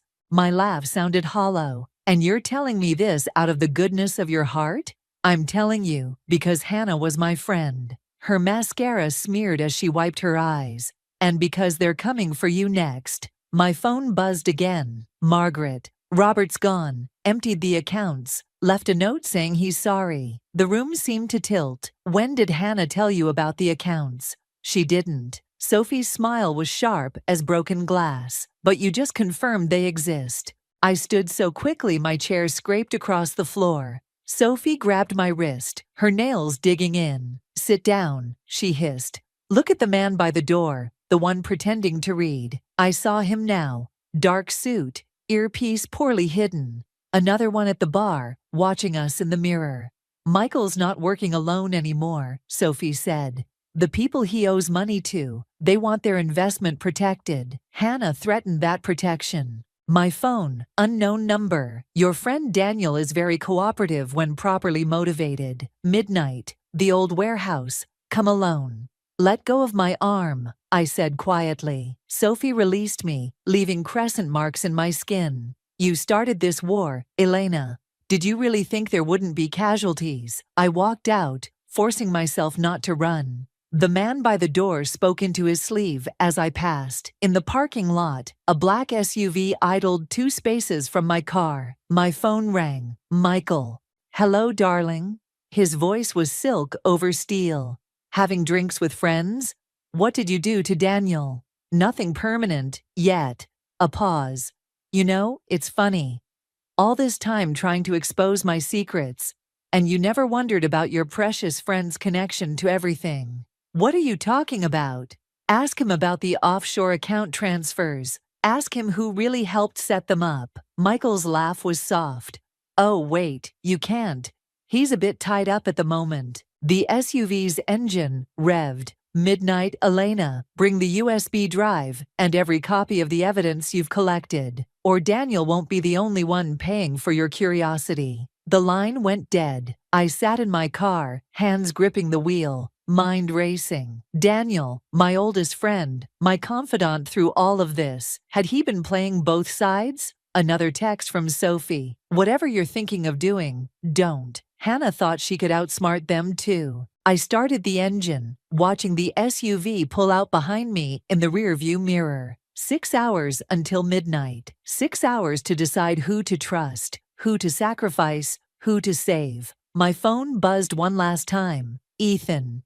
SEC moved up the timeline. They're raiding the offices tomorrow morning. Whatever you're going to do it now. I thought of Hannah, of Daniel, of all the pieces I'd thought I understood. The revenge I'd wanted had seemed so simple at first. Now it was a hydra, growing 2 new heads for everyone I cut off. The SUV stayed 3 cars behind as I drove, its headlights watching like patient eyes. I had until midnight to make a choice. Save myself, save Daniel, or burn the whole thing down and hope I survived the flames. The warehouse waited in the distance, a dark promise against the setting sun. The warehouse air reeked of rust and betrayal. Daniel sat tied to a chair in the center, his face a mess of bruises. 2 men in dark suits flanked him, while Michael leaned against a stack of crates, examining his phone with casual indifference. Right on time, he said, not looking up. Did you bring it? I held up the USB drive. Let him go first. That's not how this works anymore. Michael finally met my gaze, and I saw something new there, something unhinged. Show me what's on it. One of the suits produced a laptop. I plugged in the drive, watching Michael's face as he scrolled through the files. His expression darkened. Where are the offshore accounts, the transfer records? Gone. I forced myself to smile. Just like Robert. Michael's hand shot out, grabbing my throat. Don't play games with me, not now. Michael, Daniel's voice was hoarse. She doesn't know everything. I never told her. Shut up. Michael's grip tightened. You had one job. Keep her distracted, keep her close, feed me information. And you couldn't even do that right. The truth hit me like a physical blow. Daniel's constant support, his convenient presence throughout my investigation. I'd been so blind.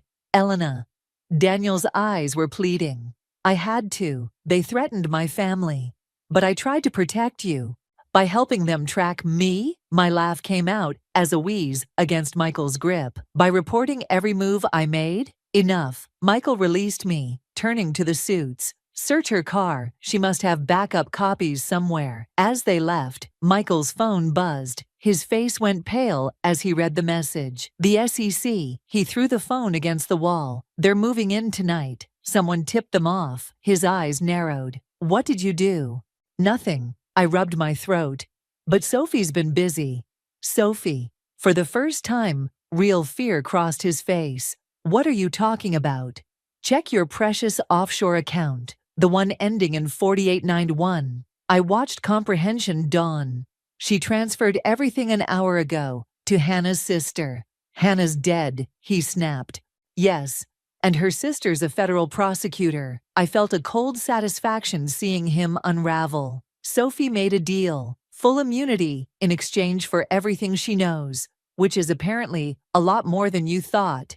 Michael lunged for me, but Daniel somehow broke free, tackling him. They crashed into the crates as the suits rushed back in, weapons drawn. "Nobody move," one shouted. But Michael was beyond reason. He grabbed something from the fallen crates, a metal pipe, and swung it at Daniel's head. The crack echoed through the warehouse. Daniel crumpled. "No!" I screamed, running to him. Blood pooled beneath his head. "It's your fault," Michael was saying, his voice distant and strange. "All of this. You couldn't just stay quiet, play your part. Now look what you made me do." Sirens wailed in the distance. The suits exchanged glances and fled, leaving Michael standing over us, pipe still in hand. "They're coming for you," I said, cradling Daniel's motionless form. "All of them. SEC, FBI, Hannah's sister. It's over." "Nothing's over." He raised the pipe again. "I can still fix this. One more accident, one more loose end." The warehouse doors burst open. Margaret stood there, holding a gun with shaking hands. "Michael," she said, her voice breaking. "Put it down." "Mother?" He laughed, high and unnatural. "Come to save your precious daughter-in-law?" "I came to stop you from becoming your father." She stepped closer. "Robert killed himself an hour ago, in a hotel room in Singapore. I won't watch you follow him." Michael's face contorted. "You're lying." "The notes in my car, along with copies of everything. Every crime, every cover-up, going back 30 years. Her finger tightened on the trigger. "Drop it, Michael, please." The pipe clattered to the floor. As police lights flooded the warehouse, I held Daniel's cooling body and watched my husband collapse into himself, becoming something small and broken under the weight of his own destruction. The revenge I'd wanted had cost me everything. Daniel, my safety, my belief in justice. And as the officers swarmed in, I realized the true price of vengeance wasn't paid by its target, but by everyone caught in its wake. The night wasn't over, but I was. The courthouse corridor felt like a funeral home. I sat on the hard bench, watching Michael pace in his expensive suit, all his swagger reduced to nervous energy. The SEC investigation had frozen his accounts, but Lily's diamond bracelet still glinted on her wrist as she whispered in his ear. Sophie appeared at the far end of the hall, flanked by federal agents. Her designer heels clicked like a countdown. "Last chance, Elena." Michael's voice was low, desperate. "Tell them you orchestrated everything. I'll make sure you're taken care of. Like you took care of Hannah." His face twitched. Lily stepped back, suddenly uncertain. "Michael," she asked, "what's she talking about?" "Nothing, darling. Elena's just bitter." "Show her the phone, Lily." I stood, feeling strangely calm. "The one he bought you last week. Check the GPS history for the night Hannah died." Lily's perfectly manicured hands trembled as she pulled out her phone. Michael lunged for it, but one of the agents stepped between them. "That's enough, Mr. Anderson." Margaret's voice cut through the tension. She approached from the courtroom, holding a manila envelope. "The judge is ready for us." "Mother, please." Michael's mask cracked completely. "You can't do this to your own son. You did this yourself." She handed the envelope to the federal prosecutor.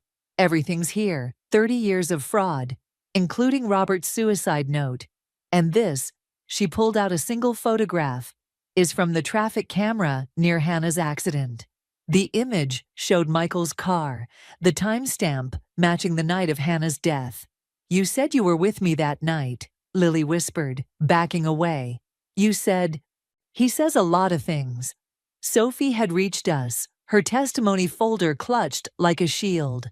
"Ask him about the offshore account he set up in your name. The one he's using to frame you for tax evasion." The color drained from Lily's face. "What?" "It's what he does," I said quietly. "Uses people until they're no longer useful, then discards them. Hannah threatened to expose him, so she had an accident. Daniel got too close to the truth, so—" "Shut up." Michael's composure shattered. He grabbed Lily's arm. Tell them I was with you that night." But Lily was already pulling away. tears streaking her makeup. "You killed her? And tried to set me up to take the fall?" "The judge is waiting." The prosecutor stepped forward. "Miss Chen's testimony about the offshore accounts matches our evidence exactly. Combined with Mrs. Anderson's documentation and the new evidence from Mrs. Margaret Anderson." Michael's laugh was hollow. "Evidence from my own mother. She's grief-stricken, delusional." "I'm quite lucid," Margaret interrupted. "Lucid enough to wear a wire during our last 3 conversations, including your confession about Hannah." The hallway went silent. Michael looked around wildly, like a trapped animal. His eyes landed on me. "You." He moved faster than the agents could react, his hands finding my throat.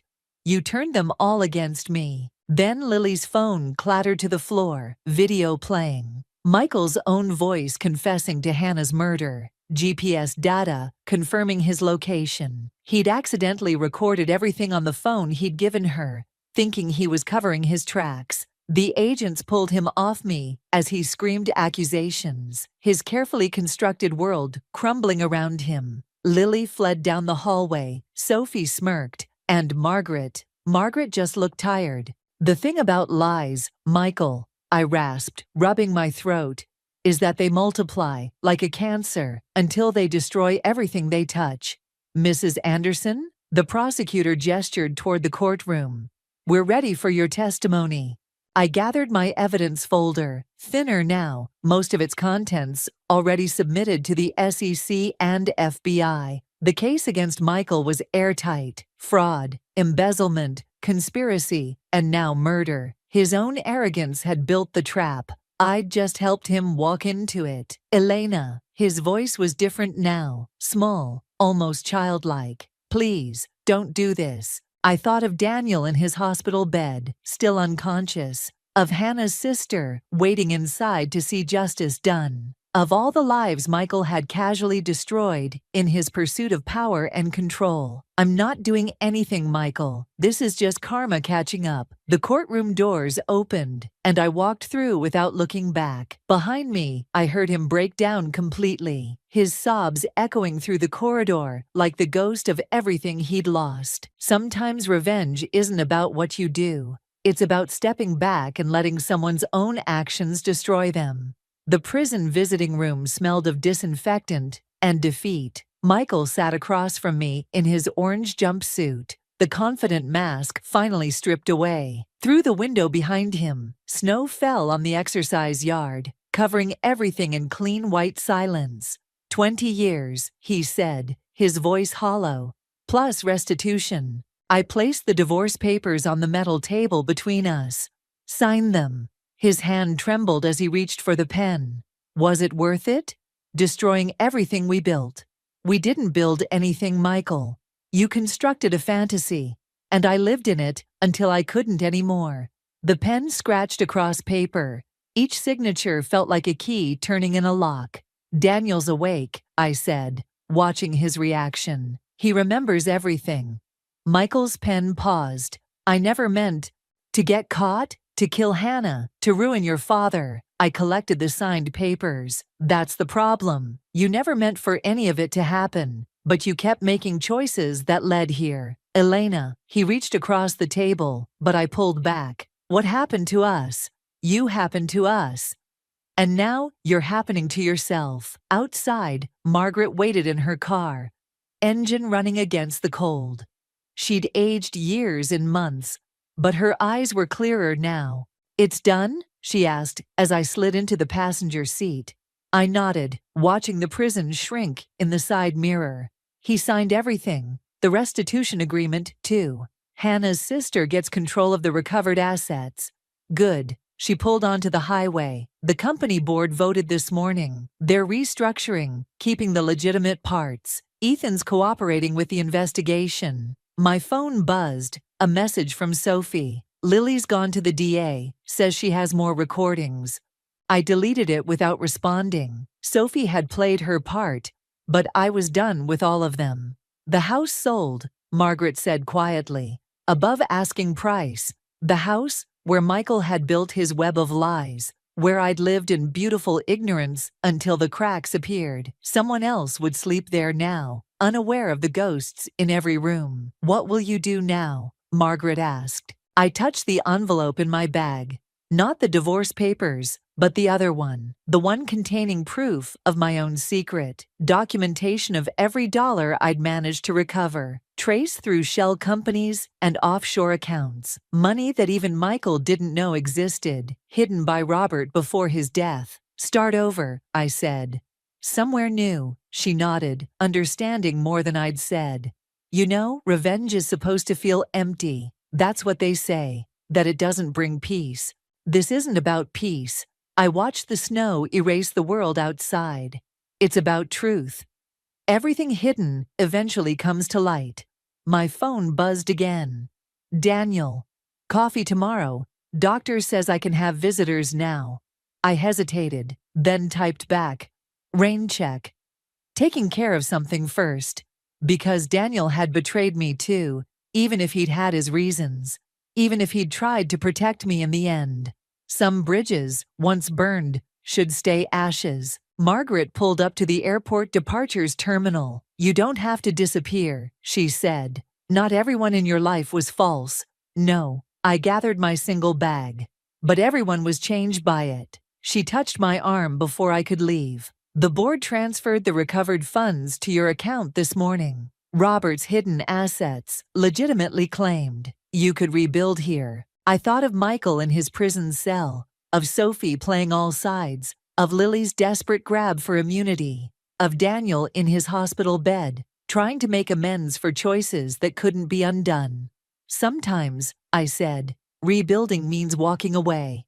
The terminal was quiet, holiday travelers long gone. At the counter, my new passport waited, the final piece of preparation I'd made, while everyone else was focused on Michael's downfall. Because revenge wasn't just about destroying someone else's lies. It was about reclaiming your own truth. I checked in for a flight to a city I'd never seen, under a name that had never been touched by Michael's deceit. Behind me, Margaret's car disappeared into the snow, carrying the last witness to who I used to be. Sometimes the greatest revenge isn't what you take from others, but what you keep for yourself. The power to write your own ending. The trunk of our Mercedes clicked shut with a hollow thud.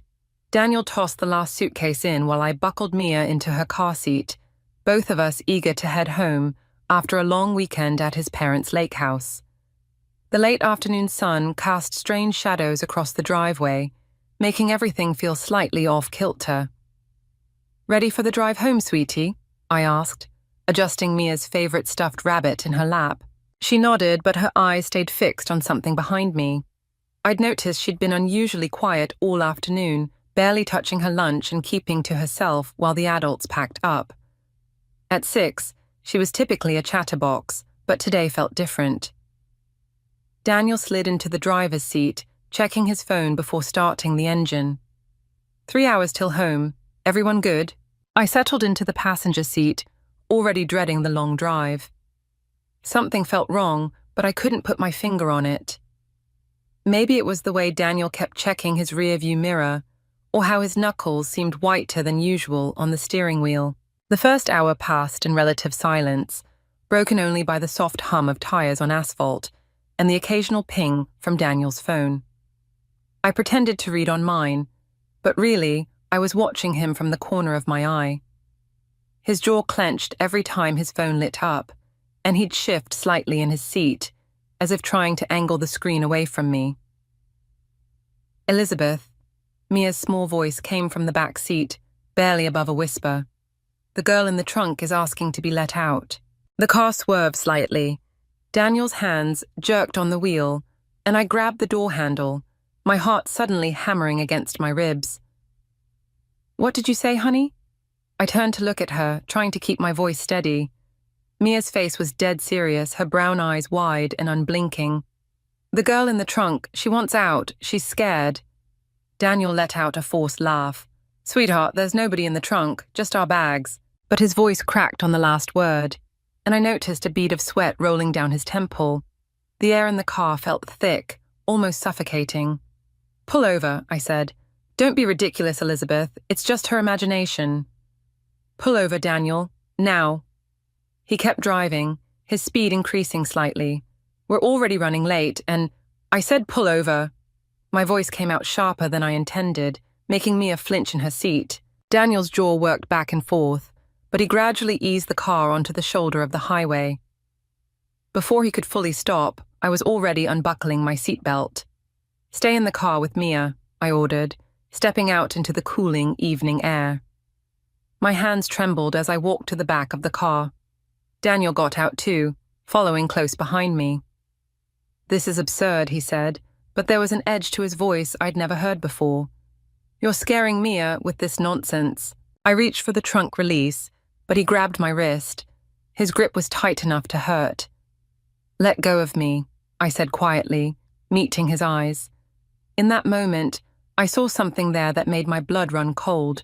Fear, guilt, desperation. He released my wrist slowly. Taking a step back, Elizabeth, please, let's just get home. I pressed the button. The trunk popped open with a soft click. Bags. Just bags, like he said. But as I moved aside his golf clubs, I noticed something that made my stomach lurch. A woman's scarf, silk, in a shade of purple I'd never wear.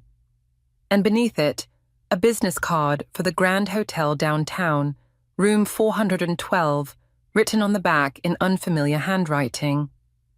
It's not what you think, Daniel said behind me, but I barely heard him over the roaring in my ears. From the backseat window, Mia watched us with those knowing eyes, and I realized this was just the beginning of something much darker than I could have imagined.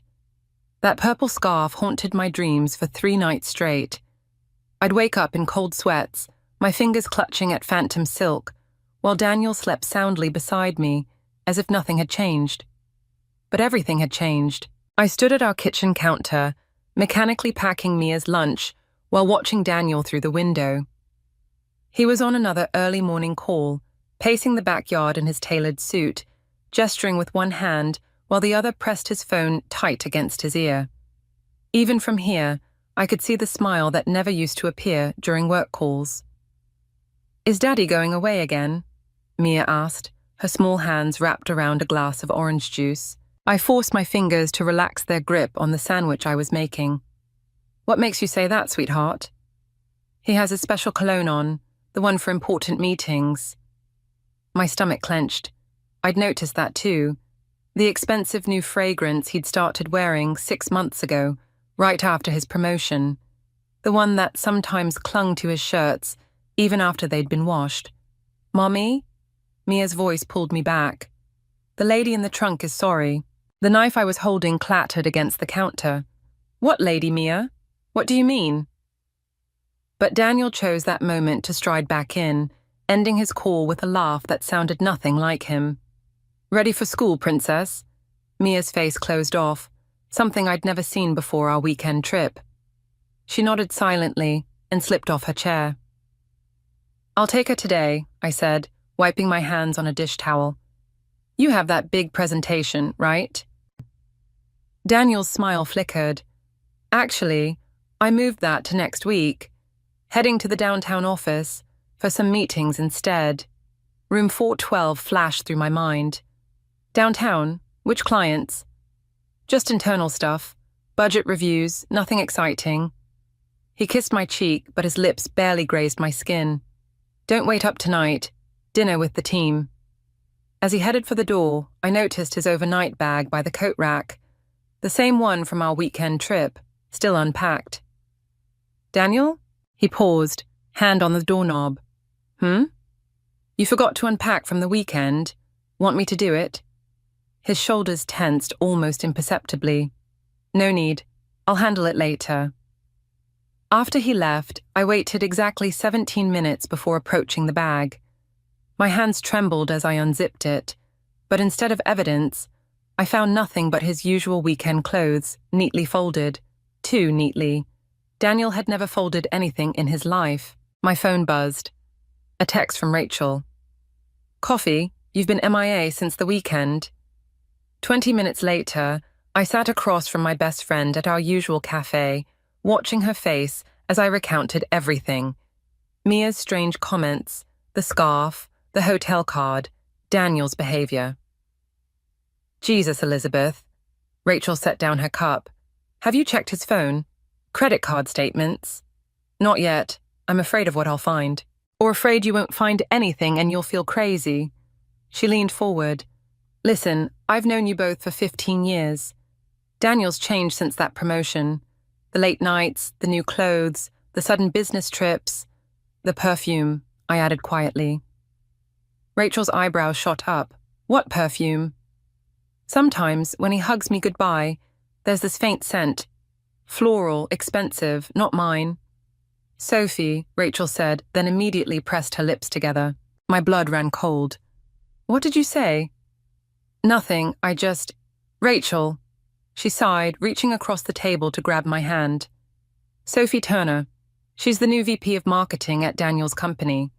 They've been working closely on some big campaign. How do you know this? Tom mentioned it at dinner last week.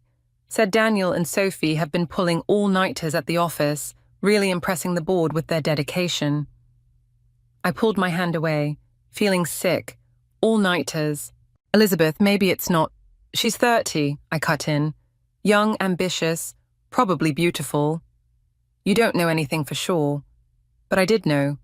I knew it in the way Mia looked at her father now, in the careful distance Daniel kept between us, in the purple silk that felt like a noose around my throat.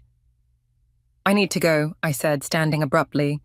Mia's school lets out early today. Rachel grabbed my arm. Don't do anything rash. I smiled, and something in my expression made her let go. I won't. I'm just going to start paying very close attention. As I walked to my car, I pulled out my phone and opened the banking app Daniel thought I never used. Time to see exactly what kind of meetings he'd been having downtown. The credit card statements painted a picture I couldn't unsee. Grand Hotel downtown, twice a week for the past 4 months. Restaurant charges for 2 at places Daniel claimed were business meetings. A jewelry store receipt from last month. No gift had ever made its way to me. I sat in my parked car outside his office building, watching the evening crowd filter out. My hands gripped the steering wheel so tight my knuckles turned white. Mia's words from that morning echoed in my head. The lady says she's going to take Daddy away. A flash of purple caught my eye. A woman emerged from the revolving doors, her dark hair falling in perfect waves. Young, beautiful, exactly as I'd imagined. Sophie. She paused on the steps, checking her phone with a slight smile. The same smile I'd seen in Daniel's recent photos, always cropped just enough to hide her face.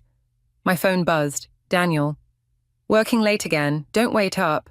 3 minutes later, he walked out, adjusting his tie. They didn't leave together. She went left, he went right. But I knew where they'd end up. I followed his car, keeping 3 vehicles between us.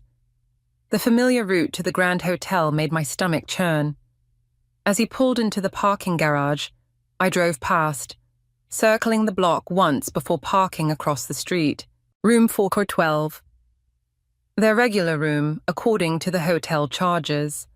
I sat there, watching the building's gleaming facade, wondering how many other wives had done the same. My phone buzzed again. Rachel, did you find anything? I started typing a response when movement caught my eye. Sophie entering the hotel lobby, that purple scarf trailing behind her like a flag of victory. 5 minutes later, Daniel followed. Something snapped inside me. Before I could think, I was crossing the street, walking into the lobby with purpose. The young man at the front desk smiled professionally. I'm here to surprise my husband, I said, amazed at how steady my voice sounded. Daniel Martin. He's meeting a colleague in room 412. The clerk hesitated. I'm sorry, ma'am, I can't. Please, I cut in, pulling out my driver's license. I'm Elizabeth Martin.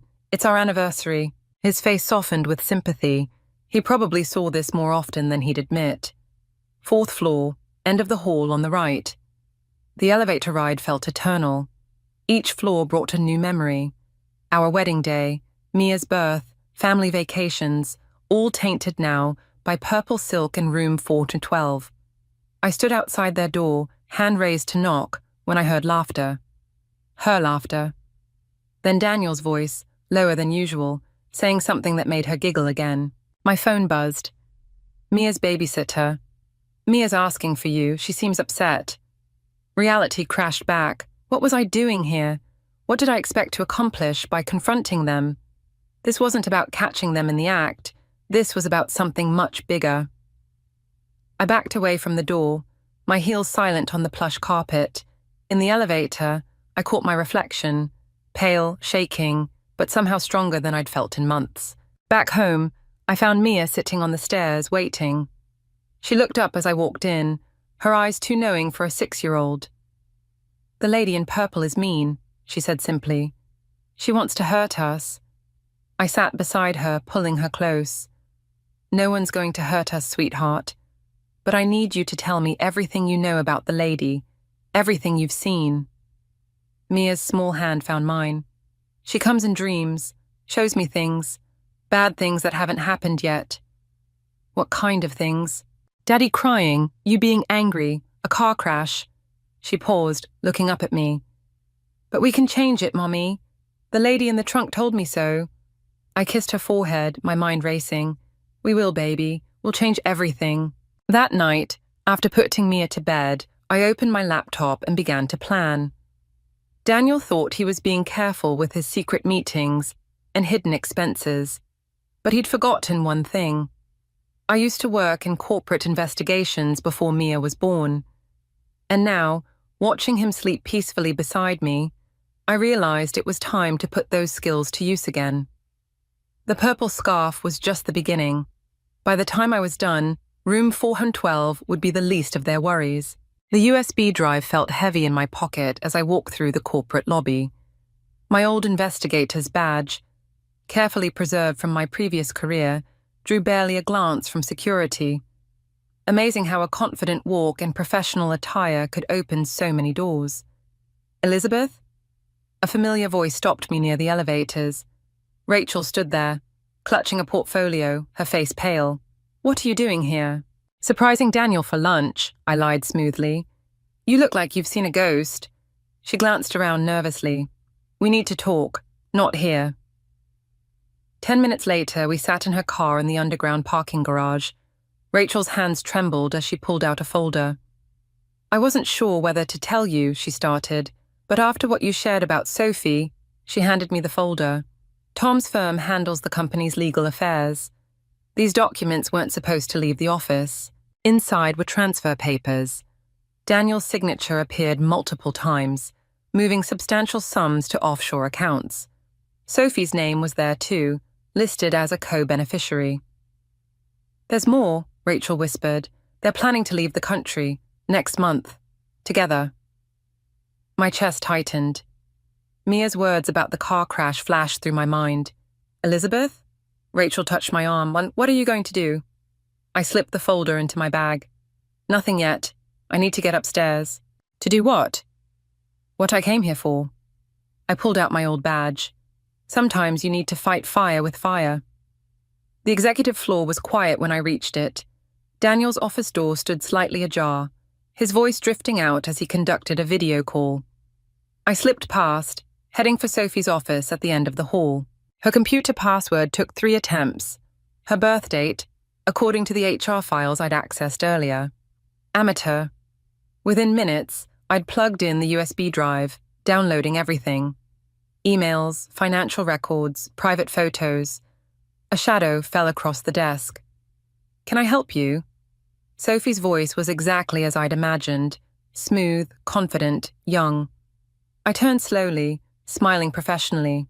"Just it support. Routine security update." She stepped closer, her purple blazer immaculate. "Funny, I don't remember requesting any updates."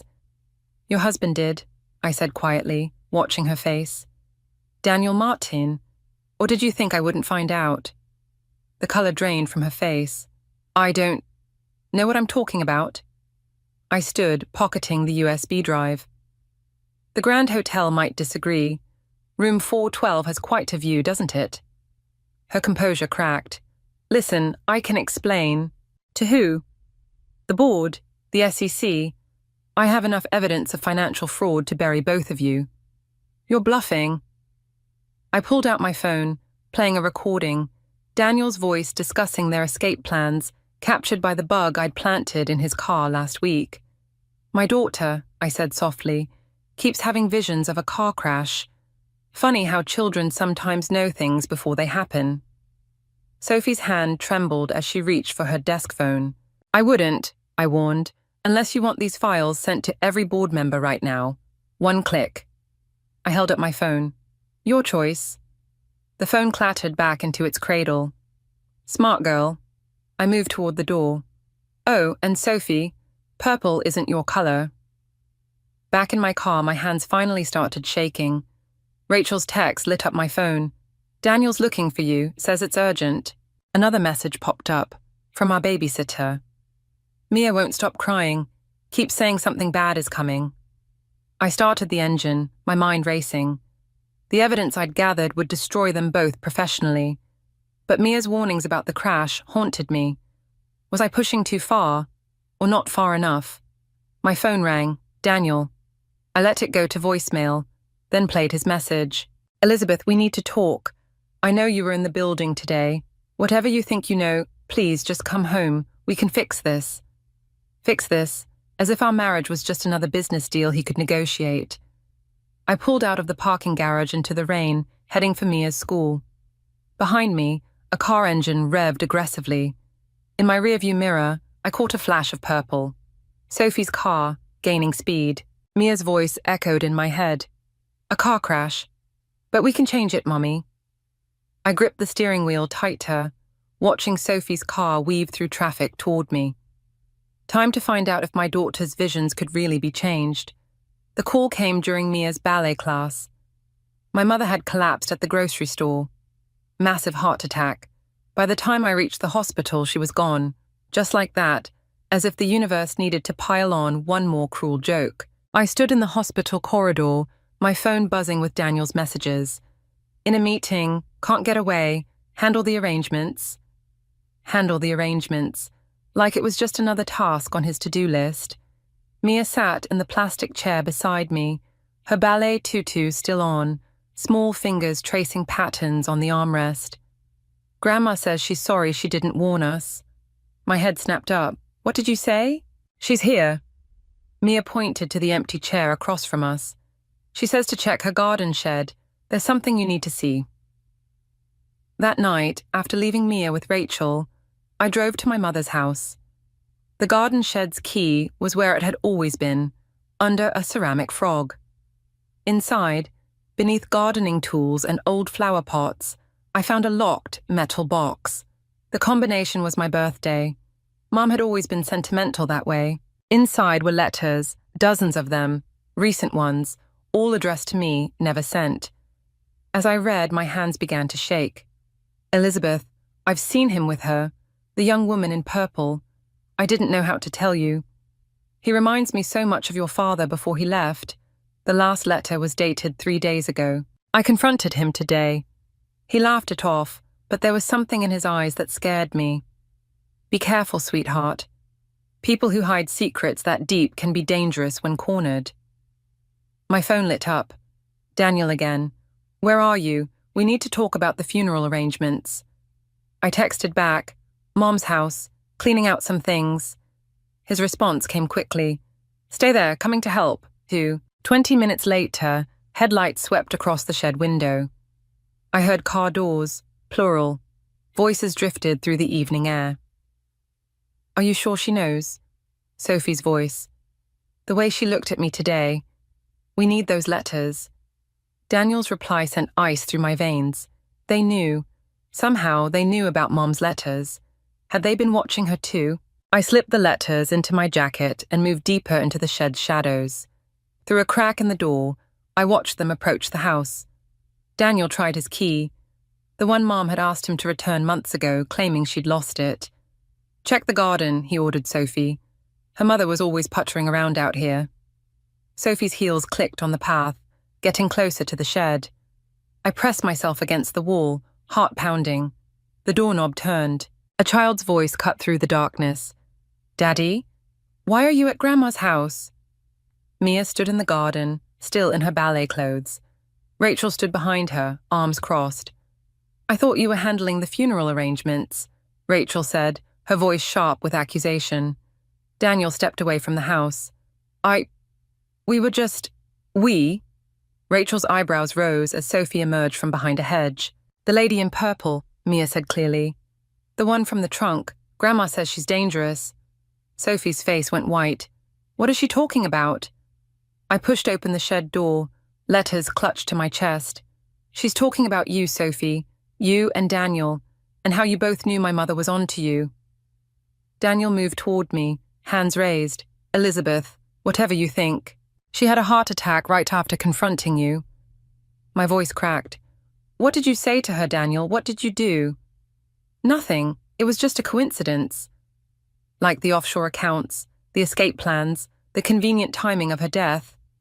Sophie backed away, her purple blazer luminous in the gathering dark. "Daniel, you said this would be simple." "Simple?" I laughed, and the sound frightened even me. "Was that before or after you decided my mother needed to be silenced?" Mia tugged at Rachel's hand. "The lady in the trunk is crying now. She says she's sorry." "Stop saying that!" Sophie's composure shattered. "There was never anyone in any trunk." But Mia just stared at her, those knowing eyes seeing right through to whatever truth lay buried beneath Sophie's perfect facade. I pulled out my phone, finger hovering over a number. The police would be very interested in these letters, and the financial records, and maybe a toxicology report on my mother. Daniel lunged for the phone. In the chaos that followed, I heard Mia scream, not in fear but in warning, and suddenly I understood what she'd been trying to tell me all along. This wasn't about revenge anymore. This was about survival. The toxicology report arrived 3 days after Mom's funeral. Daniel hadn't bothered to attend, claimed he was stuck in meetings. Sophie had sent flowers, though, purple orchids. The irony wasn't lost on me. "Traces of digitalis," the medical examiner said over the phone. "Foxglove, common garden plant, but lethal in the right dose. Could be accidental." But we both knew it wasn't. Mom's garden didn't have foxglove, never had. I sat in my car outside the Grand Hotel, watching the entrance through a haze of exhaustion. 3 nights of surveillance had revealed their pattern, every Tuesday and Thursday, like clockwork. Room 412. My phone buzzed. "Rachel. Police called. They're closing the investigation, natural causes." Of course they were. Daniel's company had half the city's officials in their pocket. Another message popped up from the babysitter. "Mia's fever's getting worse. Should I take her to the hospital?" My hand trembled on the steering wheel. Mia had been sick since the confrontation at Mom's house. The doctors couldn't explain it, but she kept talking about the lady in the trunk, now more than ever. Sophie's car pulled into the parking garage. 10 minutes later, Daniel's followed. Like a well-rehearsed dance. I pulled out the USB drive containing everything. The financial records, Mom's letters, the toxicology report, surveillance photos. One email to the board of directors would destroy them both. My finger hovered over the send button when a tap on my window made me jump. "Mrs. Martin?" A man in a suit stood there, badge visible. "Detective Collins. Mind stepping out of the car?" 2 more officers approached from behind. A setup. "Elizabeth Martin, you're under investigation for corporate espionage and cyberstalking. We have a warrant to search your vehicle." "Let me guess," I said, stepping out. "Daniel's lawyers called?" The detective's face remained impassive.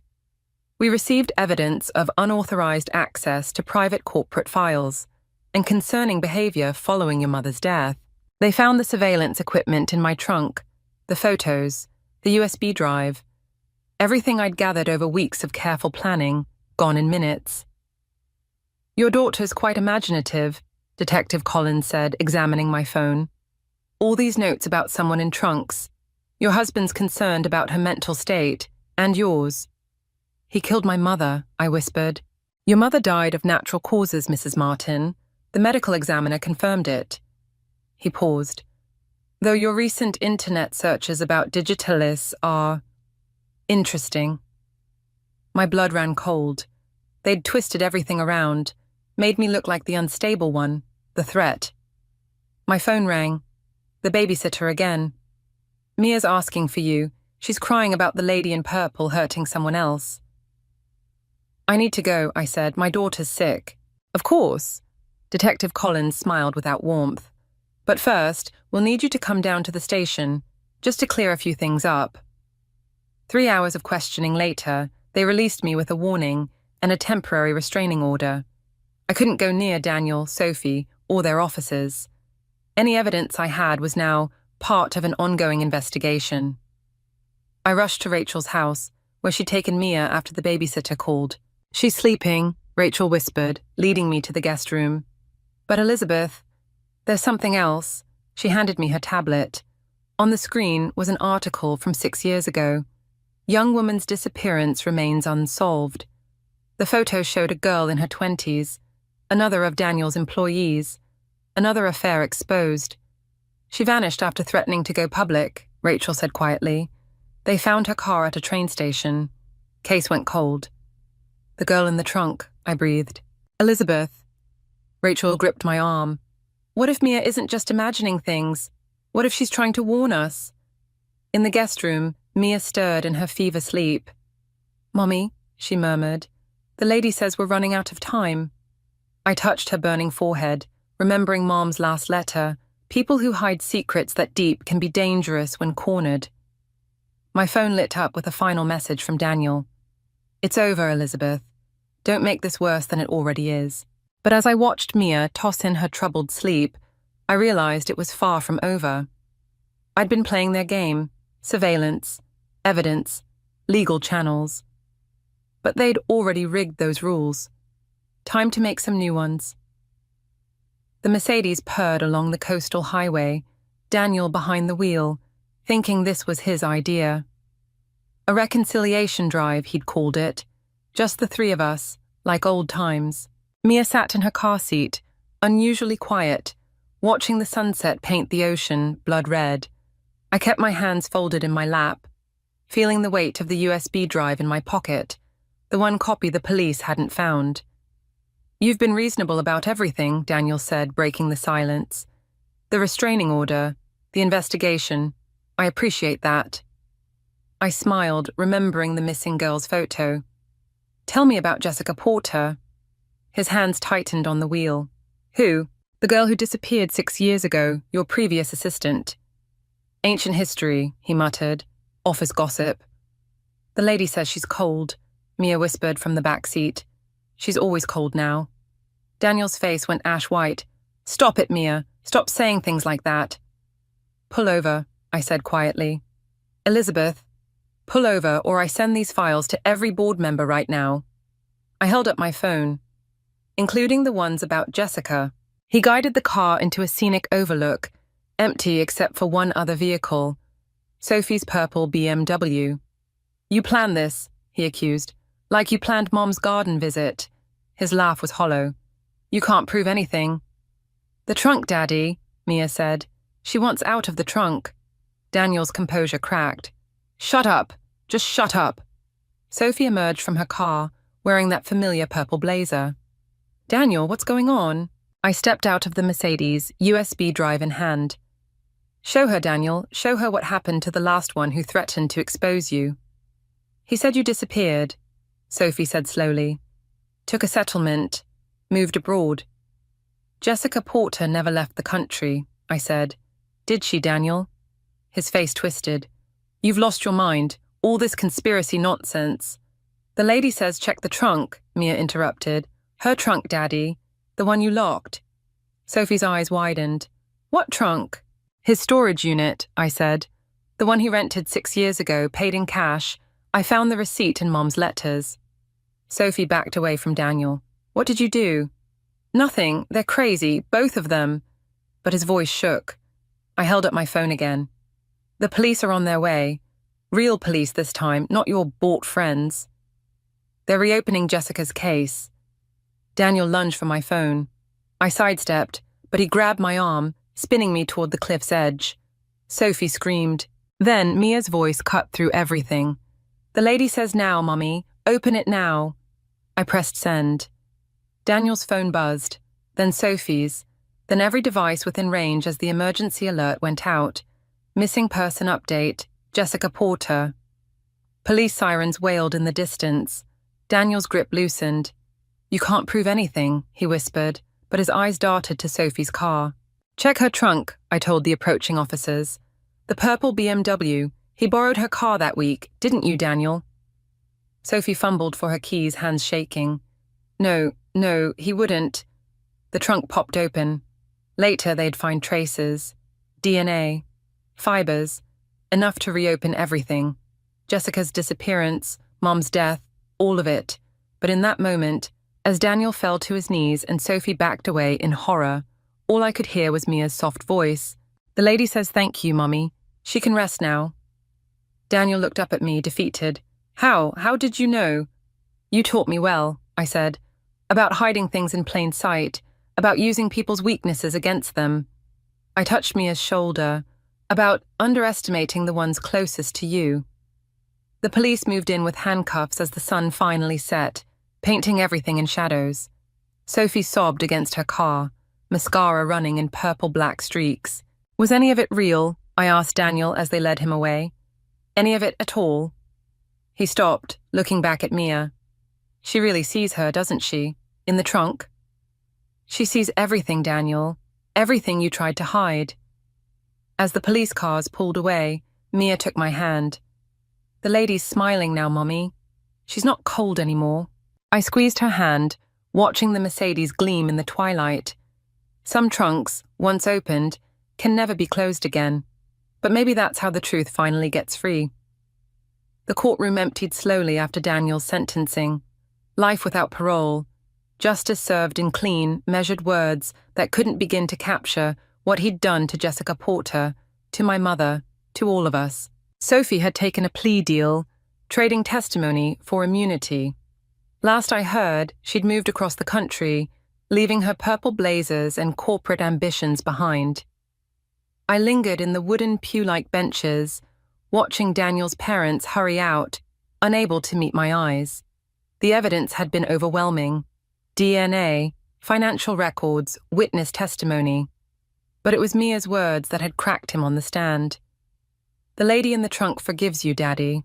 He'd broken down then, confessing everything. How Jessica had threatened to expose their affair and his financial fraud. How one push had led to another. How my mother had figured it out, confronted him with proof. How the foxglove had seemed like his only option. Rachel touched my shoulder. "Ready?" I nodded, gathering my bag.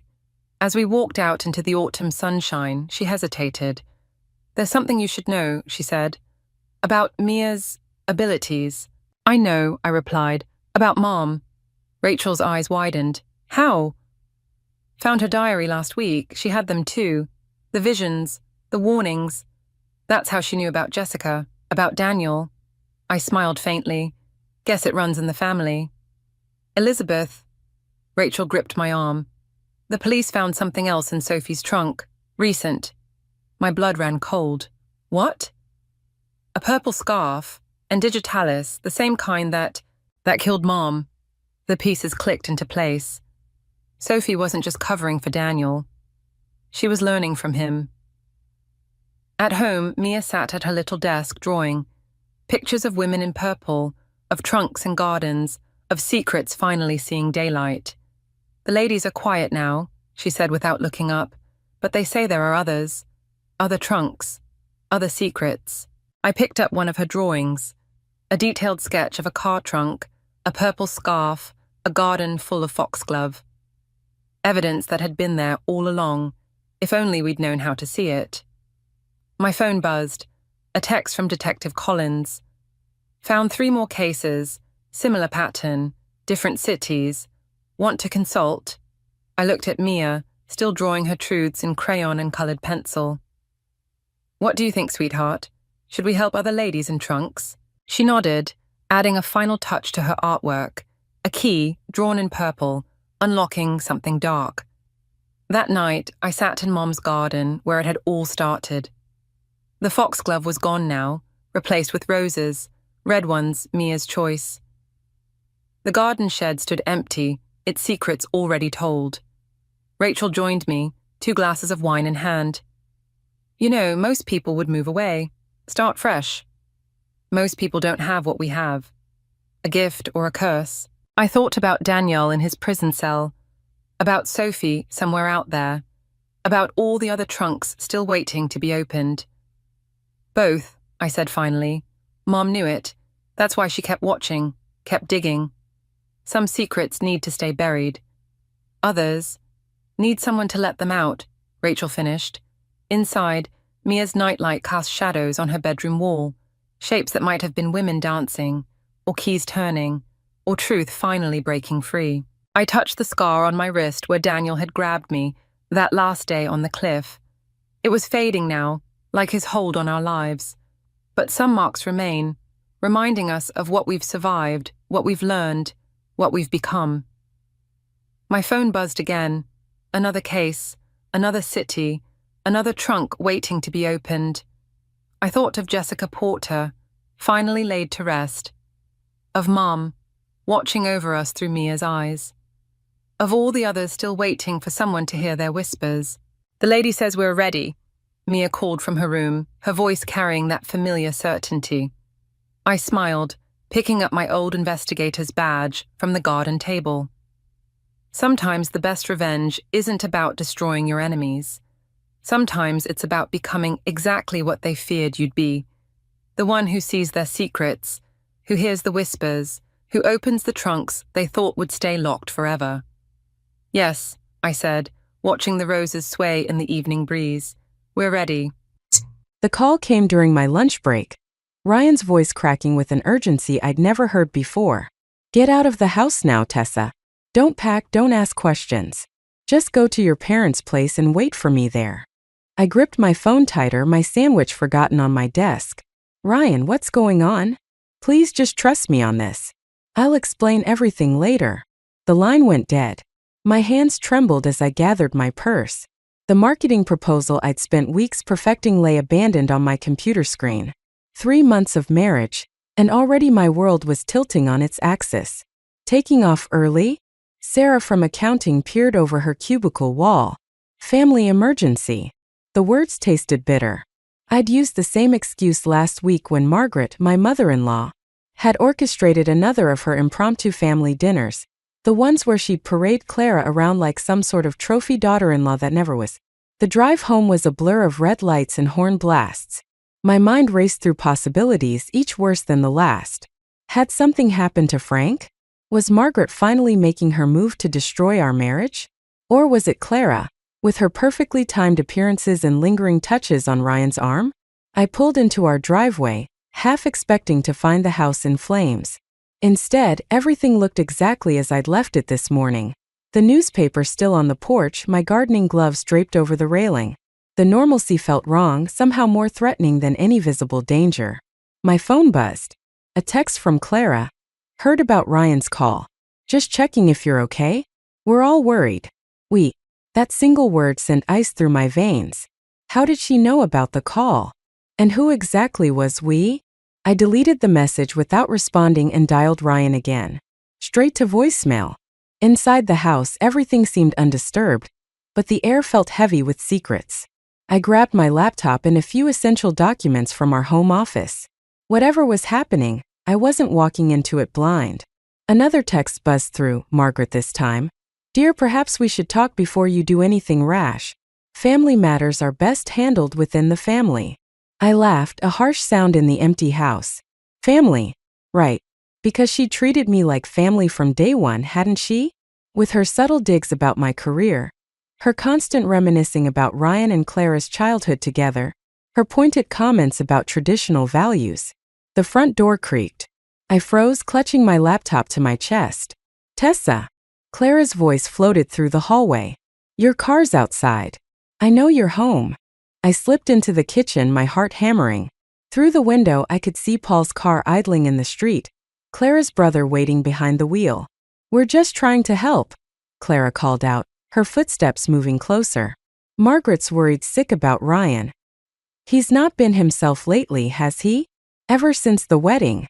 I eased open the back door, thankful I'd had it oiled last week. Clara's voice continued, honey sweet and reasonable, as I crept along the side of the house. My phone vibrated again, Ryan. Don't let them find you. Almost there. 10 minutes. I ran. Past the garden where Margaret had criticized my choice of flowers. Past the fence Ryan and I had painted together on our first weekend as homeowners. Past all the dreams I'd had of belonging to this family. As I pulled out of the neighborhood, I caught a glimpse of Clara in my rearview mirror, standing in our driveway with her phone pressed to her ear. She wasn't smiling anymore. I drove to my parents' house with my hands clenched on the steering wheel, my wedding ring catching the afternoon sun. Whatever game they were playing, whatever trap they'd set, they'd chosen the wrong woman to underestimate.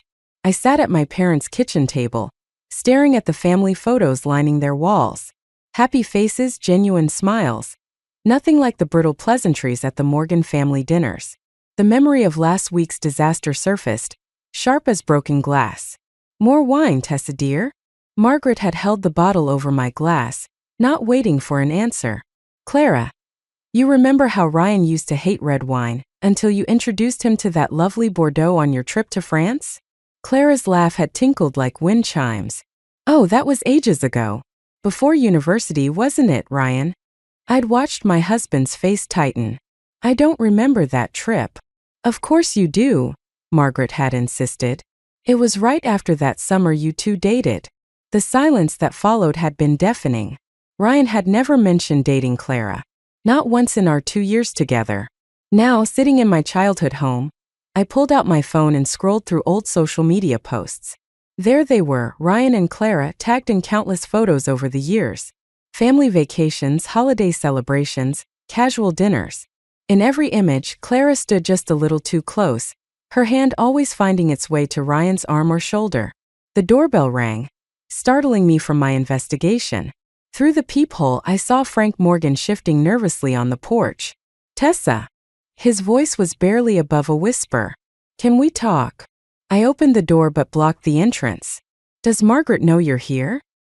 He shook his head, looking older than his 62 years. She thinks I'm at the hardware store. May I come in? In the kitchen, Frank's hands trembled as he accepted a cup of coffee. I should have said something sooner. About Clara, about all of it. Why now? Because I heard them planning. He stared into his cup. Margaret and Clara, they were in the garden yesterday, talking about your honeymoon next month. My stomach clenched. What about it? Clara's brother Paul. He's been following you, taking pictures. They're going to send them to Ryan, edited to make it look like. He trailed off, unable to finish. The coffee turned bitter in my mouth. That's why Ryan called me today? Because of their photos. Frank nodded. He found them on his computer this morning. Clara must have uploaded them when she was over for dinner. She's not well, Tessa. Her obsession with Ryan, it's gotten worse since the wedding. And Margaret encourages it. Margaret sees what she wants to see. She's always viewed Clara as the daughter she never had. He met my eyes. The daughter she could control. My phone buzzed, another text from Clara. Just talk to Ryan. He's worried about your mental state. We all are. Let's meet and sort this out. I showed Frank the message. His face crumpled. They'll try to isolate you, make you look unstable. It's what they did to Ryan's last girlfriend before you. Margaret convinced everyone the poor girl was mentally ill, spreading rumors about the family. What happened to her? She moved away. Changed her name, I think. Frank stood, his coffee untouched. I should go. But Tessa, be careful. Margaret's been playing these games for 40 years. She's very good at them. After he left, I sat alone in the growing darkness, pieces clicking into place. The constant surveillance, the orchestrated run-ins with Clara, the subtle undermining of my confidence. They'd been laying groundwork for months. My phone lit up with Ryan's message. On my way. Don't trust anything they say. I have proof. I walked to my old bedroom, where a photo album from my wedding day sat on the bookshelf. Flipping through it, I found what I was looking for. A candid shot of Clara watching Ryan during our first dance. Her expression wasn't one of friendly affection or even jealousy. It was hunger. The front door opened downstairs. Footsteps on the stairs, too heavy to be my parents. Tessa. Ryan's voice. Are you up here? I closed the album, my decision made. They wanted to play games? Fine. But they'd forgotten something crucial. In marketing, my entire career was built on understanding human nature and manipulating perceptions. Time to show them how it's really done. Ryan spread the doctored photos across my parents' dining room table. Each one told a carefully crafted lie. Me embracing Paul in shadowy doorways, slipping into hotel lobbies, sharing intimate conversations in cafes. The timestamps matched days I'd been working late at the office. Clara's brother has been following you for weeks, Ryan said, his voice tight. They planted these on my work computer this morning, along with emails they'd fabricated between you and Paul. I picked up one photo, studying how they'd manipulated the lighting to make an innocent business lunch look like a clandestine meeting. Your mother's fingerprints are all over this. She slipped up. Ryan pulled out his phone, playing a voice recording. Margaret's voice filled the room. Once Ryan sees these, he'll have to admit Tessa isn't who he thinks she is. Clara will be there to help him through it, just like before. My fingers clenched around the photo. Before. Ryan's face darkened. Remember what Dad said about my last girlfriend? There's more. Clara created a similar setup with doctored photos back then. But this time, he hesitated. This time she made a mistake. Left metadata on the original photos showing when they were actually taken. A text lit up my phone, Clara again. Ryan's not thinking clearly. Let me help fix this. I care about both of you. She's getting desperate, I said, showing Ryan the message. There's something else. He pulled out a USB drive. Dad found this in Mom's study. It's everything, years of manipulation. Photos she edited, emails she faked, even a journal where she planned how to break up my relationships. She's been grooming Clara as my backup plan since high school. The front door opened downstairs. My parents' voices drifted up, followed by another, Frank's. They're here, Frank called up. Margaret and Clara. They followed me. Ryan moved to the window. Paul's car is blocking the driveway. I gathered the photos, my marketing brain already spinning possibilities. Let them come up. I want to hear how they explain these timestamps. Tessa. Ryan touched my arm. They're dangerous when cornered. So am I. Footsteps on the stairs. Clara appeared first, all concerned smiles and gentle hands. Oh, thank goodness you're both here. We've been so worried. Margaret followed, her face a mask of maternal concern. Ryan, darling, step away from her. You don't know what she's capable of. I held up one of the doctored photos. Interesting choice of editing software, Clara. Adobe's timestamp feature is quite revealing. Color drained from Clara's face. Margaret stepped forward, reaching for the photo. You're confused, dear. Those pictures show Paul following me for weeks? I pulled out my phone, clicking play on a recording app. Or show how you and Clara plan to plant them on Ryan's computer. Because I have to say, discussing criminal conspiracy in your garden wasn't very smart. You recorded us? Clara's voice shook. No. Frank stepped into the doorway. I did. Margaret whirled on her husband. You wouldn't dare. I already have. Frank's voice was steady. I sent copies to everyone, family, friends, Clara's fiancé. Even that private investigator you hired last year to follow Tessa. Turns out he has quite a conscience when he learns he's been manipulated into participating in stalking. Clara lunged for the photos, but Ryan blocked her path. It's over, Clara. All of it. You don't understand, Clara whispered. We were meant to be together. Your mother promised. My mother promised a lot of things, Ryan cut in. To a lot of people. But she doesn't control me anymore. And neither do you. I watched Clara's facade crack, years of obsession and manipulation showing through. She turned to Margaret, desperate. Tell him about the plan, about how we were going to fix everything. But Margaret was staring at Frank, 30 years of control slipping through her fingers. You weak, pathetic man. After everything I've done for this family. That's exactly why I did it, Frank said quietly. For our family. Our real family. I stepped forward, my voice steady. You have two choices. Leave now and never contact us again, or we take everything, the photos, the recordings, the evidence of stalking, to the police. Clara's face contorted. You wouldn't. I met her gaze, letting her see the truth. Try me. The silence stretched, heavy with decades of manipulation and lies. Then Margaret turned, her shoulders stiff with fury, and walked out. Clara remained, staring at Ryan with naked longing. Clara, I said softly, don't make me prove how far I'll go to protect what's mine. She fled, her sobs echoing down the stairs. But I felt no victory, only a cold certainty that this was just the beginning. The email arrived at midnight.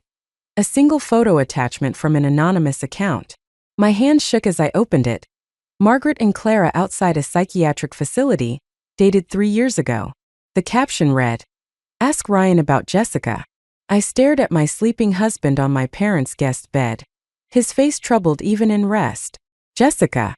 The name scratched at something in my memory. A whispered conversation at our wedding reception, quickly silenced when I'd approached. My phone buzzed. Frank. Need to meet. Alone. The diner on 5th. Now. Ryan stirred. Everything okay? Just work. I lied, the words bitter on my tongue. Go back to sleep. The diner was empty except for Frank, hunched over a coffee cup.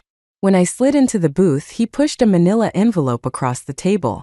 Jessica Martinez, he said. Ryan's fiancée before Clara orchestrated her breakdown.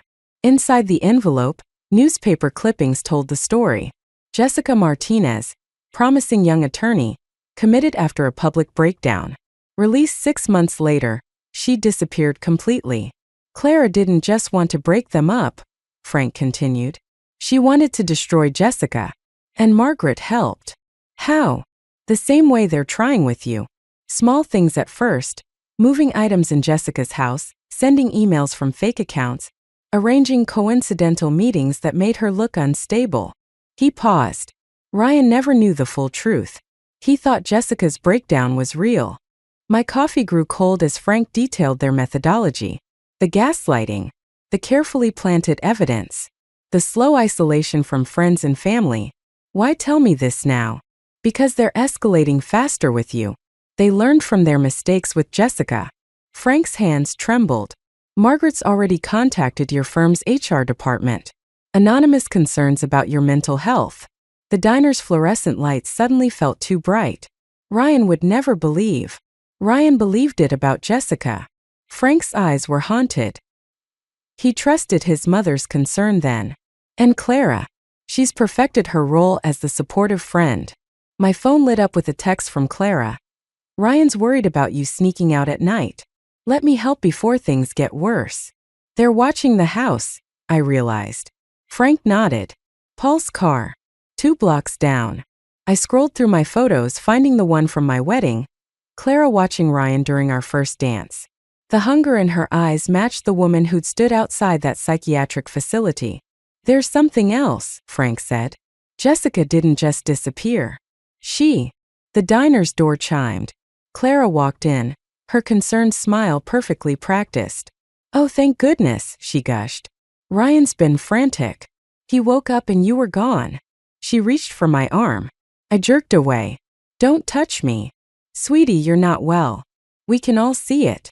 Her voice dripped sympathy. The paranoia, the late-night wanderings, the accusations. Just like poor Jessica. Clara. Frank's voice held a warning. She ignored him. Ryan's waiting outside. Let's get you home, get you help. Before you hurt yourself.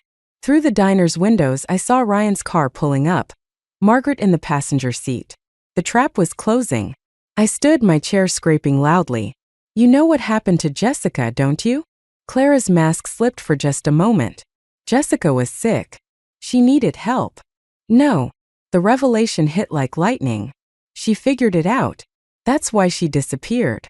She wasn't running from a breakdown. She was running from you. Tessa. Ryan's voice from the doorway. Mom told me about the HR complaints. About your behavior. I met his eyes, seeing the doubt there. The same doubt that had probably clouded his judgment with Jessica. But I wasn't Jessica. Tell him, Clara, I said softly. Tell him about the facility. About the photos. Clara's composure cracked. Ryan, she's confused. The timestamps don't lie. I pulled out my phone, showing the anonymous email. Neither do psychiatric facility visitor logs. Should we call them? See who visited Jessica before her breakdown? The diner fell silent. In that moment, I saw my choices clearly.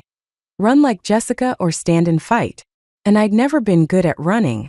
Ryan, I said, not breaking eye contact with Clara, I think it's time you heard the whole story about your ex-fiancé. The package arrived 3 days after the diner confrontation. No return address, just my name in careful handwriting. Inside, a USB drive and a note. You're not the first. You won't be the last. J. My hands trembled as I plugged it into my laptop. Video files, dozens of them, showing Clara and Margaret's methodical destruction of Jessica Martinez. Security footage, phone recordings, emails, a digital breadcrumb trail of calculated madness. I found Jessica. Ryan's voice made me jump. He stood in the doorway of our temporary bedroom at my parents' house, his face ashen. She's in Seattle, working under her mother's maiden name. Did you talk to her? She agreed to video call. Tonight. He sat heavily on the bed.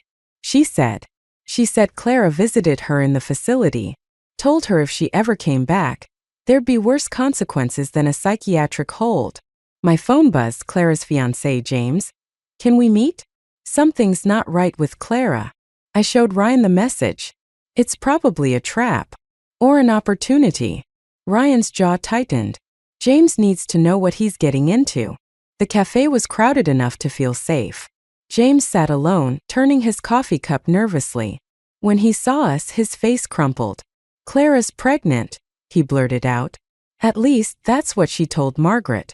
But when I called her doctor, let me guess, I said. No record of pregnancy. He nodded. And I found these. He slid his phone across the table. Photos of Clara outside our house watching through windows. Dozens of them spanning months. She doesn't know I saw them. My phone lit up, Frank. Margaret's gone.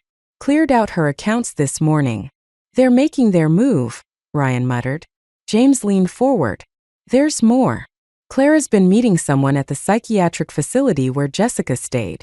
A doctor. They're building a case. The cafe door chimed. Clara walked in, her face a perfect mask of concern. Behind her, Paul blocked the exit. James, darling. Her voice dripped honey. I've been so worried. When Mother Morgan said you were meeting them. She placed a protective hand over her non-existent pregnancy. Stop lying, Clara. James stood. I know about the photos. About Jessica. Clara's mask slipped, just for a moment. They've poisoned you against me. Just like they're trying to poison everyone. She turned to the other customers.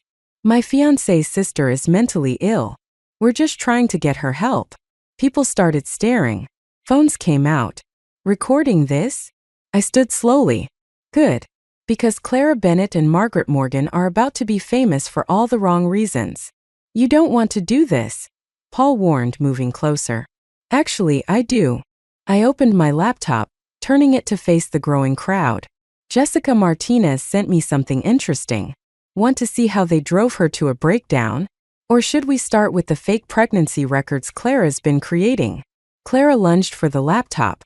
You stupid bitch. There it is. Ryan's voice cut through the chaos. He held up his phone, recording.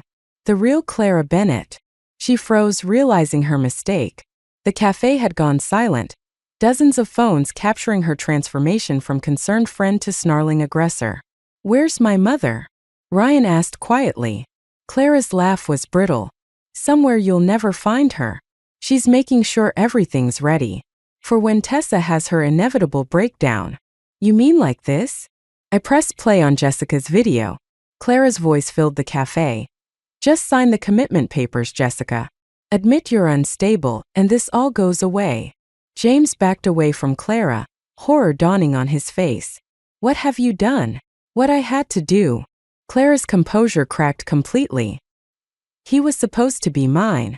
Margaret promised. After Jessica, after every other girl she helped me eliminate. She turned to Ryan, desperate. We were meant to be together. Your mother understood that. No, Ryan said softly.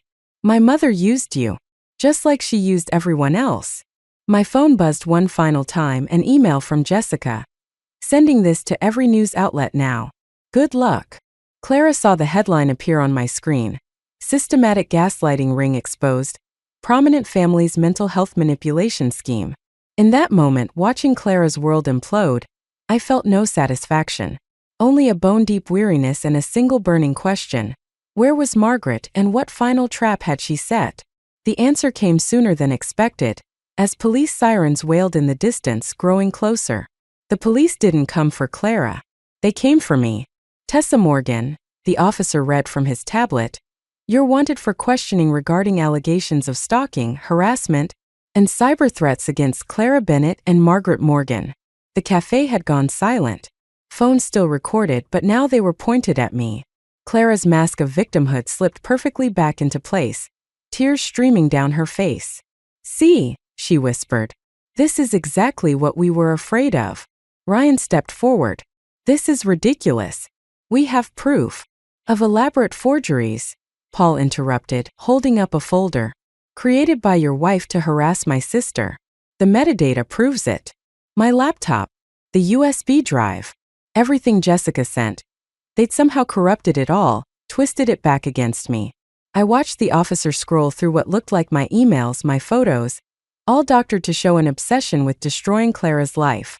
Check the timestamps. I started, but Clara cut in. Just like with Jessica, she sobbed.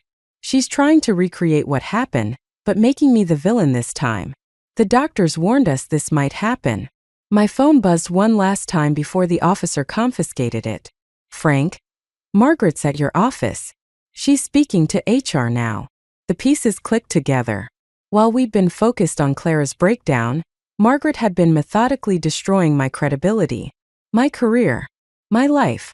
Ryan. I turned to my husband, seeing doubt flicker across his face. Don't let them do this. He reached for me, but the officer stepped between us. Sir, given the nature of the allegations, you should maintain distance until. He's my husband. And my son. Margaret's voice cut through the chaos. She stood in the cafe doorway, elegant and composed. Who we're trying to protect from your escalating behavior. The room spun. Everything we'd gathered, every piece of evidence, they'd planned for it all, turned it against us, made me look exactly like Jessica. Obsessed, unstable, dangerous. The psychiatric hold is temporary, the officer said quietly. Just until. No. Ryan's voice cracked. Mom, stop this. Margaret touched his arm. Sweetheart, we tried to handle this privately. But after what happened at the office today. What happened at the office? My voice sounded distant, strange. Security footage of you threatening Clara this morning, Paul supplied smoothly. Very convincing performance.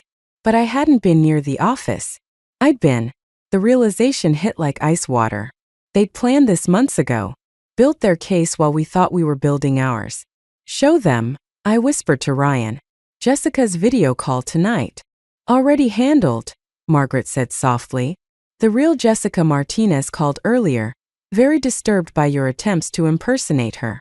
She's willing to testify about your obsession with her story. Clara stepped closer, her voice gentle. Let them help you, Tessa. Like they helped me understand my feelings about Ryan weren't healthy. The ultimate twist, making Clara the reformed obsessive and me the new threat. I looked at James, still clutching his phone. The photos weren't taken by Clara, Paul finished. The metadata shows they came from your phone. Stalking her, building your case. Very thorough. The officer took my arm. Through the cafe window, I saw the news vans arriving. Margaret had orchestrated every detail, down to the public breakdown they'd predicted I'd have. Ryan, I tried one last time, but Clara was already beside him, playing the supportive friend. We'll take care of him, Margaret promised, while you get the help you need. As they led me out, I caught a glimpse of my reflection in the cafe window. Wild-eyed, disheveled, exactly how they wanted me to look. How they planned for me to look. The news cameras rolled as I was guided into the police car. Through the window, I watched Clara comfort Ryan. Margaret standing protectively nearby.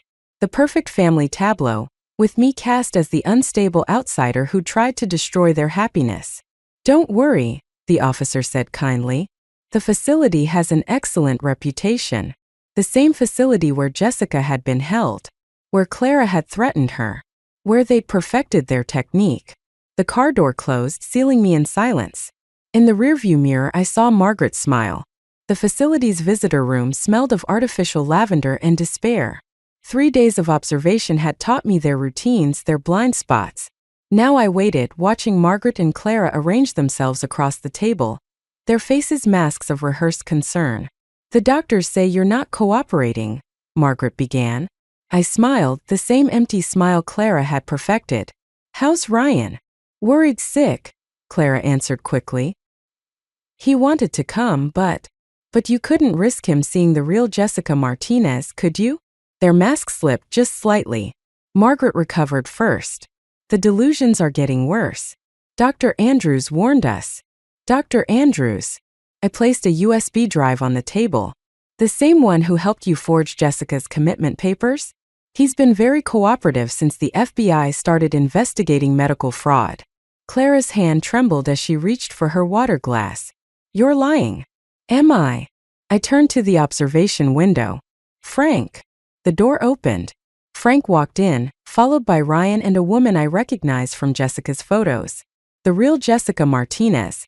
"Hello, Clara," Jessica said softly. "It's been 3 years." Margaret stood so quickly her chair toppled. "This is inappropriate. My daughter-in-law is having an episode." "Your daughter-in-law," Ryan cut in, "has been working with federal investigators for the past 72 hours. Every conversation in this facility is recorded, including your little chat with Dr. Andrews yesterday." Clara lunged for the door, but Frank blocked her path. "Paul confessed everything," he said. "About the faked photos, the forged emails. He took a plea deal this morning." "You don't understand," Clara whispered, turning to Ryan. "Everything I did was for us. Margaret promised." "Margaret promised a lot of things," Jessica interrupted. "To a lot of women. How many were there before me, Margaret? How many lives did you and Clara destroy to keep Ryan under your control?" I stood, finally letting my mask fall. "The thing about marketing? We understand patterns. Narratives. Once Jessica reached out, it wasn't hard to find the others. 6 women. 6 mental breakdowns. 6 lives destroyed. You planned this," Margaret hissed. "Used your own commitment to trap us." I learned from the best. I moved closer, watching her facade crack. "But unlike you, I had something you never expected. Actual proof. Actual witnesses. And a husband who chose me." Clara screamed, a raw sound of desperation, and threw herself at Ryan. "She's lying. Just like the others. I'm the only one who truly loves you." The orderlies rushed in, but it was Jessica who spoke, her voice cutting through Clara's hysteria. "That's exactly what you said before you visited me here. Before you told me what would happen if I ever came back." Ryan stepped away from Clara's grasping hands. "It's over, Clara. The FBI has everything. The fake documents, the surveillance footage, Dr. Andrews' confession. Even Mom's offshore accounts where she paid everyone off." Margaret's composure finally shattered. "You ungrateful." She lunged at me, but the orderlies were faster. I watched them restrain both women, their carefully constructed world crumbling around them. "You know what your biggest mistake was?" I asked softly, "assuming I play by your rules. That I'd break like the others." "You'll regret this," Margaret spat as they led her away. "You have no idea what I'm still capable of."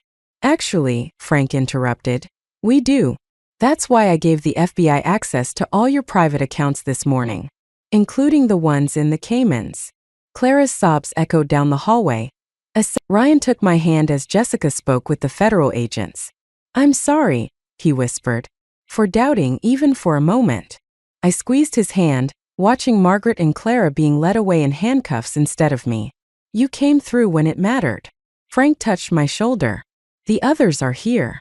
The women Margaret and Clara targeted. They're ready to testify." I nodded, feeling the weight of the past weeks finally lifting. We'd won, but the victory felt hollow somehow. Looking at Clara's broken form and Margaret's hatred, I realized revenge wasn't what I'd really wanted. Justice was. And as I walked out of the facility a free woman, I knew we'd found something better than revenge. We'd found truth. And sometimes that's the greatest victory of all. The courtroom emptied slowly after Margaret's sentencing. 20 years for conspiracy, fraud, and false imprisonment. Clara had taken a plea deal, trading testimony for a lighter sentence. Paul would serve 5 years for his role. Justice served cold and clean. I lingered in my seat, staring at the judge's empty bench, until Ryan touched my shoulder. Ready? Almost. I pulled out an old photograph I'd found while packing up his childhood home. Margaret, much younger, stood beside another woman who shared her calculating smile. The back read, "Margaret and Helen, sisters in arms." "Dad confirmed it this morning," I said. "Your Aunt Helen did the same thing to him that Margaret tried to do to you. Isolated him, controlled his relationships. It wasn't just about keeping you. It was about recreating her sister's perfect family fantasy." Ryan studied the photo. Helen died in a psychiatric facility. Dad always said she had problems, but now we know what really happened. I handed him another photo. Helen with a young Margaret, teaching her the art of manipulation. The pattern started long before us. Frank waited by the courthouse steps with Jessica and the other survivors. 6 women whose lives Margaret and Clara had nearly destroyed. Now they stood tall, unbroken. "The support group meets next week," Jessica said. "We're calling it Phoenix Rising." She smiled. "From the ashes, you know?" I watched them share knowing looks, these women who'd faced the same darkness I had. Their strength wasn't in revenge or even justice. It was in refusing to let the experience define them.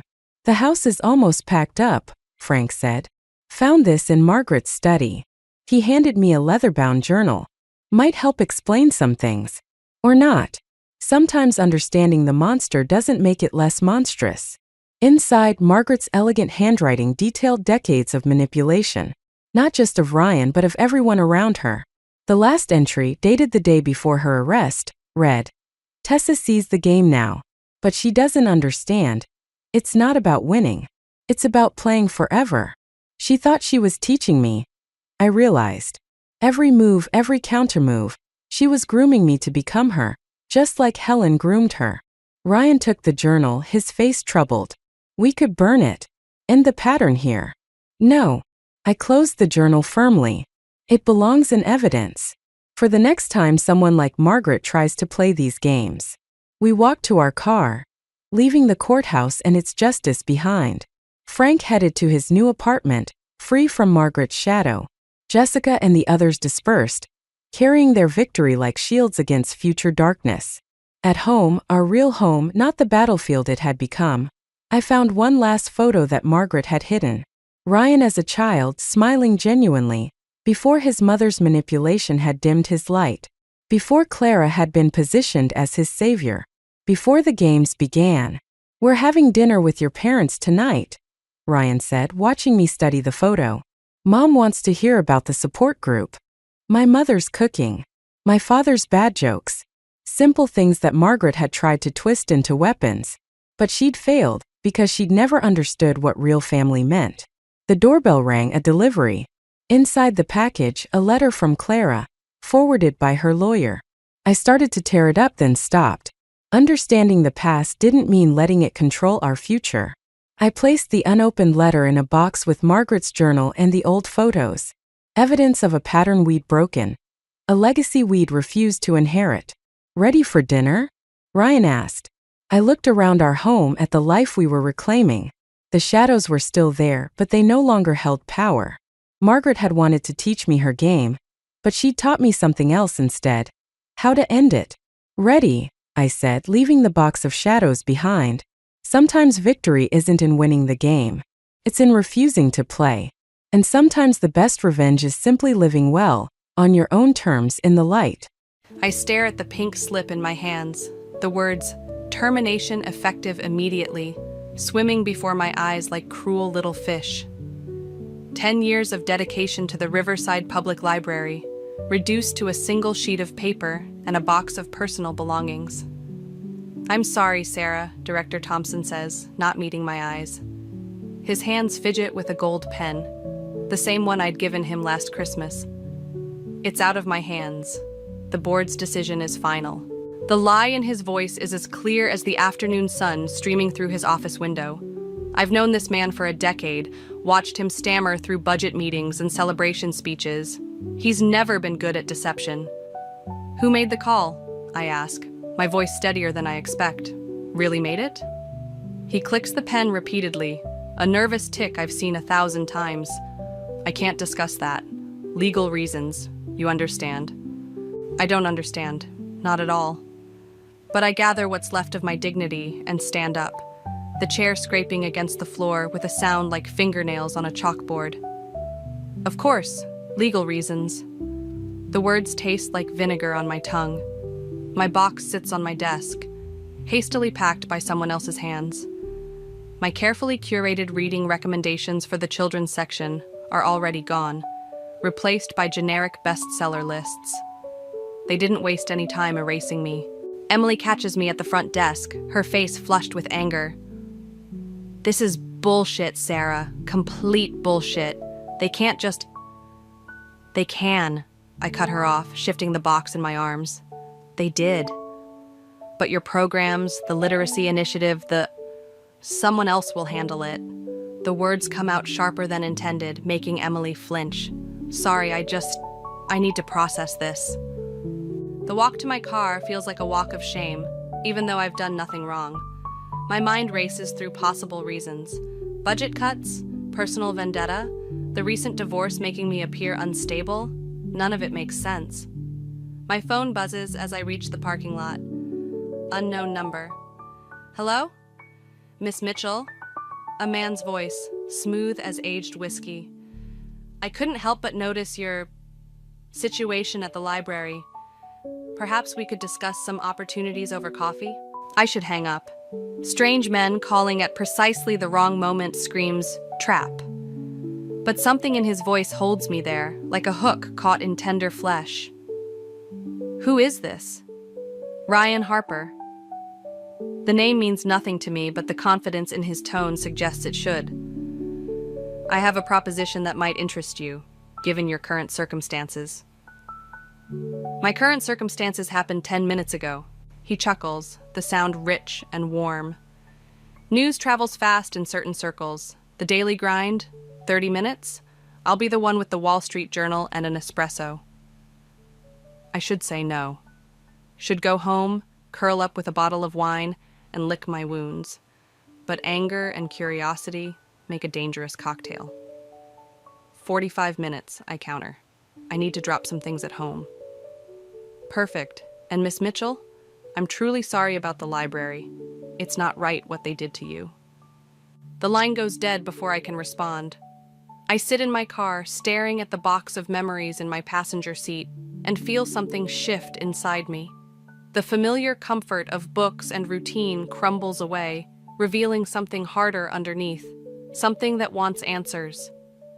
My phone buzzes again. Emily, probably checking on me. I ignore it. Whatever game this Ryan Harper is playing, whatever circles he moves in that knew about my firing before it happened, I'm going to find out. Because one thing's become crystal clear. This wasn't a simple termination. This was a calculated move in someone else's game, and I'm tired of being a pawn. The daily grind hums with afternoon activity as I spot Ryan Harper exactly where he said he'd be. His tailored suit stands out among the casual crowd like a shark in a goldfish pond. He rises when I approach, and I notice his smile doesn't quite reach his eyes. Miss Mitchell, thank you for coming. He gestures to the chair across from him. A steaming cup already waits for me. My usual order, somehow. How did you know what I drink? Lucky guess. He slides the cup closer. Most librarians I know prefer their coffee like their books, complex and thoughtfully prepared. I leave the cup untouched. Most librarians you know? And how many would that be? His laugh is practiced, precise. Point taken. I did my homework before reaching out. Your reputation at Riverside was impressive. The children's literacy program in particular caught my attention. You still haven't explained why I'm here. Direct. I like that. He leans forward, lowering his voice. What if I told you I could offer you something better than your position at the library? Something that would make today's unpleasantness seem like a blessing in disguise? My phone buzzes again, Emily's third attempt to reach me. I silence it without looking away from Ryan's face. I'd say that timing is everything, and yours is suspiciously perfect. Sometimes opportunity knocks at unexpected moments. He pulls out a business card, sliding it across the table. The paper feels expensive between my fingers. My family's foundation is launching a new educational initiative. We need someone with your expertise to oversee it. The Harper Foundation, I read aloud. The logo looks familiar. I've seen it on donor plaques around town. Why me? Because you understand the importance of stories, of shaping narratives. Something shifts in his expression, almost imperceptible. The position comes with significant resources at your disposal, complete creative control. And what's the catch? Dinner. He says it simply, like he's suggesting a handshake. With my parents this Saturday. They'll want to meet the person who'll be handling such a delicate project. My coffee sits untouched, growing cold. You orchestrated my firing, didn't you? Instead of denying it, he studies me with newfound interest. Would it matter if I did? The outcome remains the same. You need a job, and I'm offering you an opportunity that could change your life. That's not a no. No, it's not. He reaches across the table, his fingers brushing mine as he retrieves his business card. 7 o'clock Saturday. The address is on the back. Wear something elegant. My mother notices these things. I should walk away. Every instinct screams that I'm being manipulated, moved like a piece on a chessboard. But curiosity burns stronger than caution. Why go to all this trouble? You could have just approached me at the library. Some doors need to close before others can open. He stands, adjusting his cuffs with practiced precision. Besides, I find that people are most interesting when they're knocked off balance, shows their true character. As he turns to leave, I call after him. And what if I don't show up? He pauses, that same calculated smile playing at his lips. Then you'll never know why the board was so eager to let you go, will you? The cafe feels colder after he leaves. I finally take a sip of the coffee he ordered. Perfect temperature, exactly how I like it. My phone buzzes again, this time with a text from Emily. Where are you? We need to talk about what happened. I stare at the message, then at the business card still on the table. Ryan's words echo in my head. Some doors need to close before others can open. He's right about one thing. I want answers. But as I pick up the card and run my thumb across the embossed lettering, I can't shake the feeling that I'm about to walk through a door that won't easily close behind me. Saturday's dinner invitation sits like a weight in my pocket, a ticket to either salvation or damnation. Only one way to find out which. I text Emily back. Rain check. Something came up. Then I add the Harper Foundation's address to my calendar, already wondering what elegant means to people who can orchestrate someone's firing with a snap of their fingers. Game on, Ryan Harper. Game on. The Harper Mansion looms before me like something out of a Gothic novel, all sharp angles and dark windows. Victoria Harper's smile is equally sharp as she opens the door, her pearl necklace catching the evening light. Sarah, darling, right on time. Her perfume wraps around me like expensive chains. Ryan speaks so highly of you. The foyer could swallow my entire apartment. Family portraits line the walls, generations of Harpers staring down with identical calculated smiles. Ryan appears at my elbow, his hand settling at the small of my back.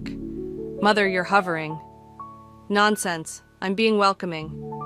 Victoria's eyes flick over my dress, the most expensive thing I own, and clearly not expensive enough. Daniel's in the study. Why don't you show Sarah around while I check on dinner? Ryan guides me through rooms that feel more like museum exhibits than living spaces. In the study, Daniel Harper barely looks up from his laptop.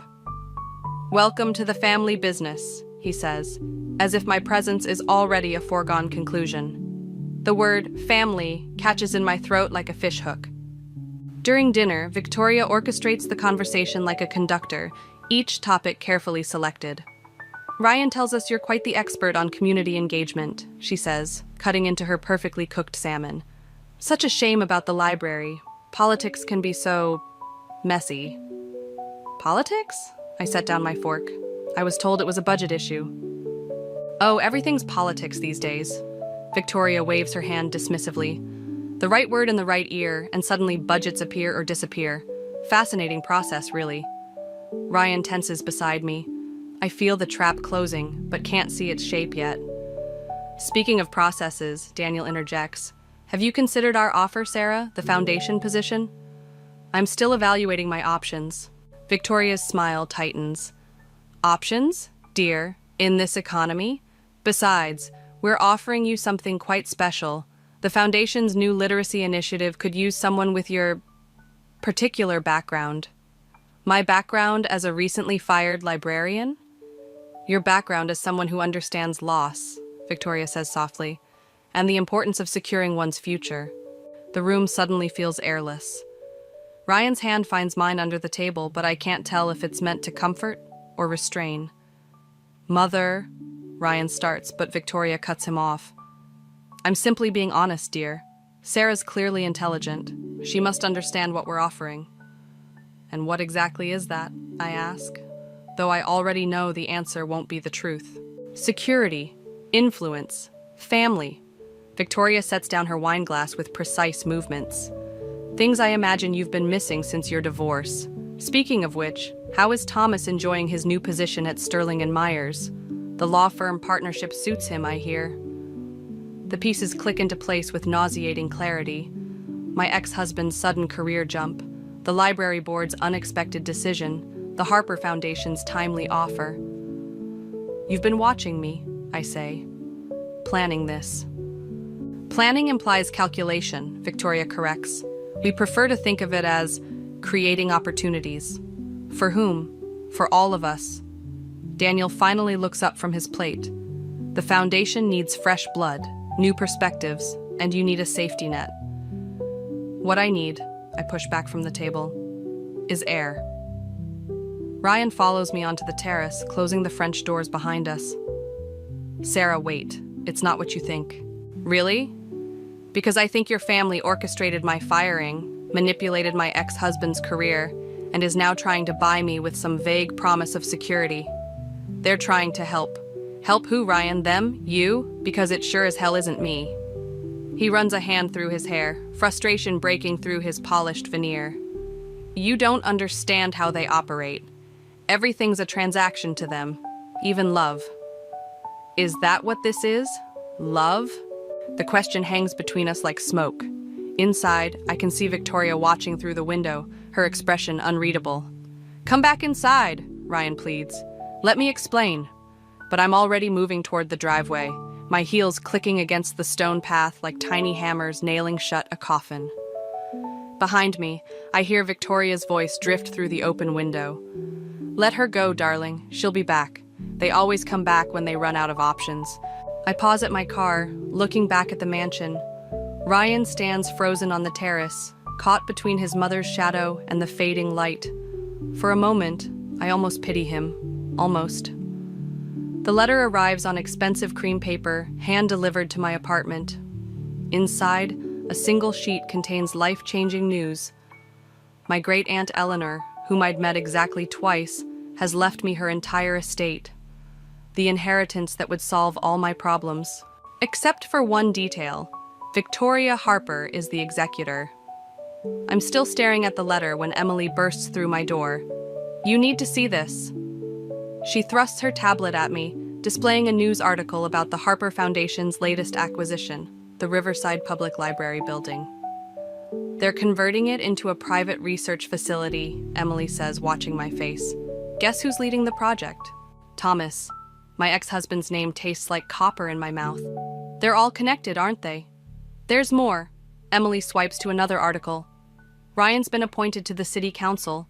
The vote was unanimous. A knock at the door makes us both jump. Ryan stands there looking less polished than usual. We need to talk. Emily moves between us. She's not interested. It's about Eleanor Mitchell's estate. His eyes meet mine. Mother's making her move tomorrow. I let him in, despite Emily's warning glare. He paces my small living room like a caged animal. The foundation position, the library, Thomas. It was all groundwork, he says. They needed control of your assets before... He stops abruptly. Before what? Before the merger. He runs a hand through his disheveled hair. Harper Industries is bleeding money. They need Eleanor's estate to shore up the losses. Mother's planning to declare you mentally unfit to manage the inheritance. Emily curses under her breath. I feel oddly calm, like I'm watching this happen to someone else. She can't do that, Emily protests. Sarah's perfectly competent. She has Thomas's testimony about Sarah's emotional instability during the divorce. The library board's statement about her erratic behavior. It's all fabricated, but it's enough, I finish. That's why she wanted me at the foundation, to document my decisions, build a case. Ryan nods, not meeting my eyes. I tried to stop it, but you're a coward. The words come out flat, factual. Sarah, why tell me now? He finally looks at me. Because I found out what happened to Eleanor Mitchell. She didn't die of natural causes. The room goes silent. Emily's hand finds mine, squeezing hard. Mother arranged for her medication to be adjusted. She'd been planning this for months, waiting for the right moment. When you lost your job, became vulnerable. He trails off. Get out. My voice doesn't shake. Neither do my hands. Sarah, please, I'm trying to help. Like you helped Eleanor? The calm starts cracking. Get out. He leaves a file on my coffee table before going. Everything you need to know is in here. But be careful. Mother's having you watched. After he's gone, Emily starts making calls to lawyer friends. I open the file with trembling fingers. Inside, I find documentation of Victoria's schemes, emails, financial records, medical reports, a paper trail of destruction. My phone buzzes with a text from Victoria.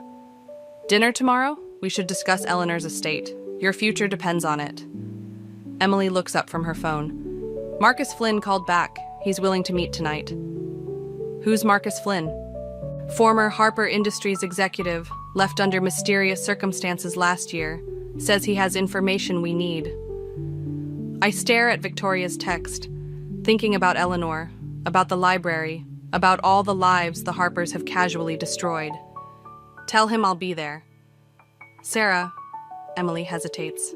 Are you sure about this? These people are dangerous. I pick up Eleanor's letter, running my fingers over the expensive paper. They think I'm just another pawn, someone to manipulate and discard. I meet Emily's worried gaze. But they forgot something important. What's that? In chess, a pawn that reaches the other side of the board becomes a queen. I type a response to Victoria. Looking forward to it. The pieces are set. Tomorrow, Victoria expects to meet a broken woman ready to surrender her inheritance. Instead, she'll meet someone else entirely, someone who knows how to play the game. Marcus Flynn's office sits above a closed pawn shop, the kind of place the Harpers wouldn't deign to notice. Perfect for plotting their downfall. Victoria's pattern is consistent, Marcus says, spreading photographs across his desk. She finds vulnerable people with valuable assets, integrates them into the family's orbit, then destroys them systematically. The photos show familiar faces, all people who'd crossed paths with the Harpers, all broken in different ways. My phone buzzes with a text from Lily. Why is Victoria Harper asking me about your mental health? My hands clench. They're targeting my sister. Of course they are. Marcus's voice carries the weight of experience. Victoria likes to create pressure points. Your sister, your job, your reputation. She'll use everything. You sound like you know her well. His smile doesn't reach his eyes. I was chief financial officer at Harper Industries for 15 years, until I discovered irregularities in their charitable foundation's accounts. Next thing I knew, my wife was leaving me over fabricated evidence of an affair, and my teenage daughter wouldn't speak to me. Emily shifts in her chair. Why help Sarah? Why now? Because Victoria made a mistake with Eleanor Mitchell's estate. She got sloppy, left traces. He pulls out another file, including this. The document shows a series of transfers from Harper Industries to offshore accounts, each coinciding with a death or disappearance. Eleanor's name is the last on the list. My phone buzzes again. Ryan. Mother's meeting with the probate judge tomorrow. Whatever you're planning, do it fast. They're moving faster than we thought, I say. Marcus nods. Victoria's desperate. Harper Industries is hemorrhaging money. Without Eleanor's estate, they'll lose everything, Emily finishes. Not just money. Marcus's expression darkens. Power. Control. Victoria's entire identity is built on being untouchable. Take that away. My phone rings. Lily again. This time I answer. Sarah? Her voice trembles. Victoria's here at my apartment. She says she's worried about you, that you're having some kind of breakdown. She brought papers for me to sign. Don't sign anything. My voice sounds strange in my ears. I'm coming over. There's someone else here too. Thomas? Your ex? They're saying... The line goes dead. Emily's already grabbing her keys, but Marcus stops us. Wait! This is exactly what Victoria wants. To force you into making a mistake. That's my sister. And if you rush in without a plan, you'll lose everything, including any chance of helping Lily. He's right, but every second feels like betrayal. I force myself to think like Victoria, calculate moves and counter moves. The probate hearing, I say slowly. What if we let Victoria win? Emily stares at me. Have you lost your mind? No. Marcus leans forward. She's thinking like a chess player. Sometimes you have to sacrifice a piece to win the game. My phone buzzes one final time. Victoria. Lovely chat with Lily. She's so concerned about you, dear. Shall we discuss terms? I show them the message. Victoria thinks she has all the pieces in place, so let's let her think she's won. While we set up the real endgame, Marcus agrees. But Sarah, you need to understand, once we start this, there's no going back. Victoria won't just try to destroy you. She'll annihilate everything you care about.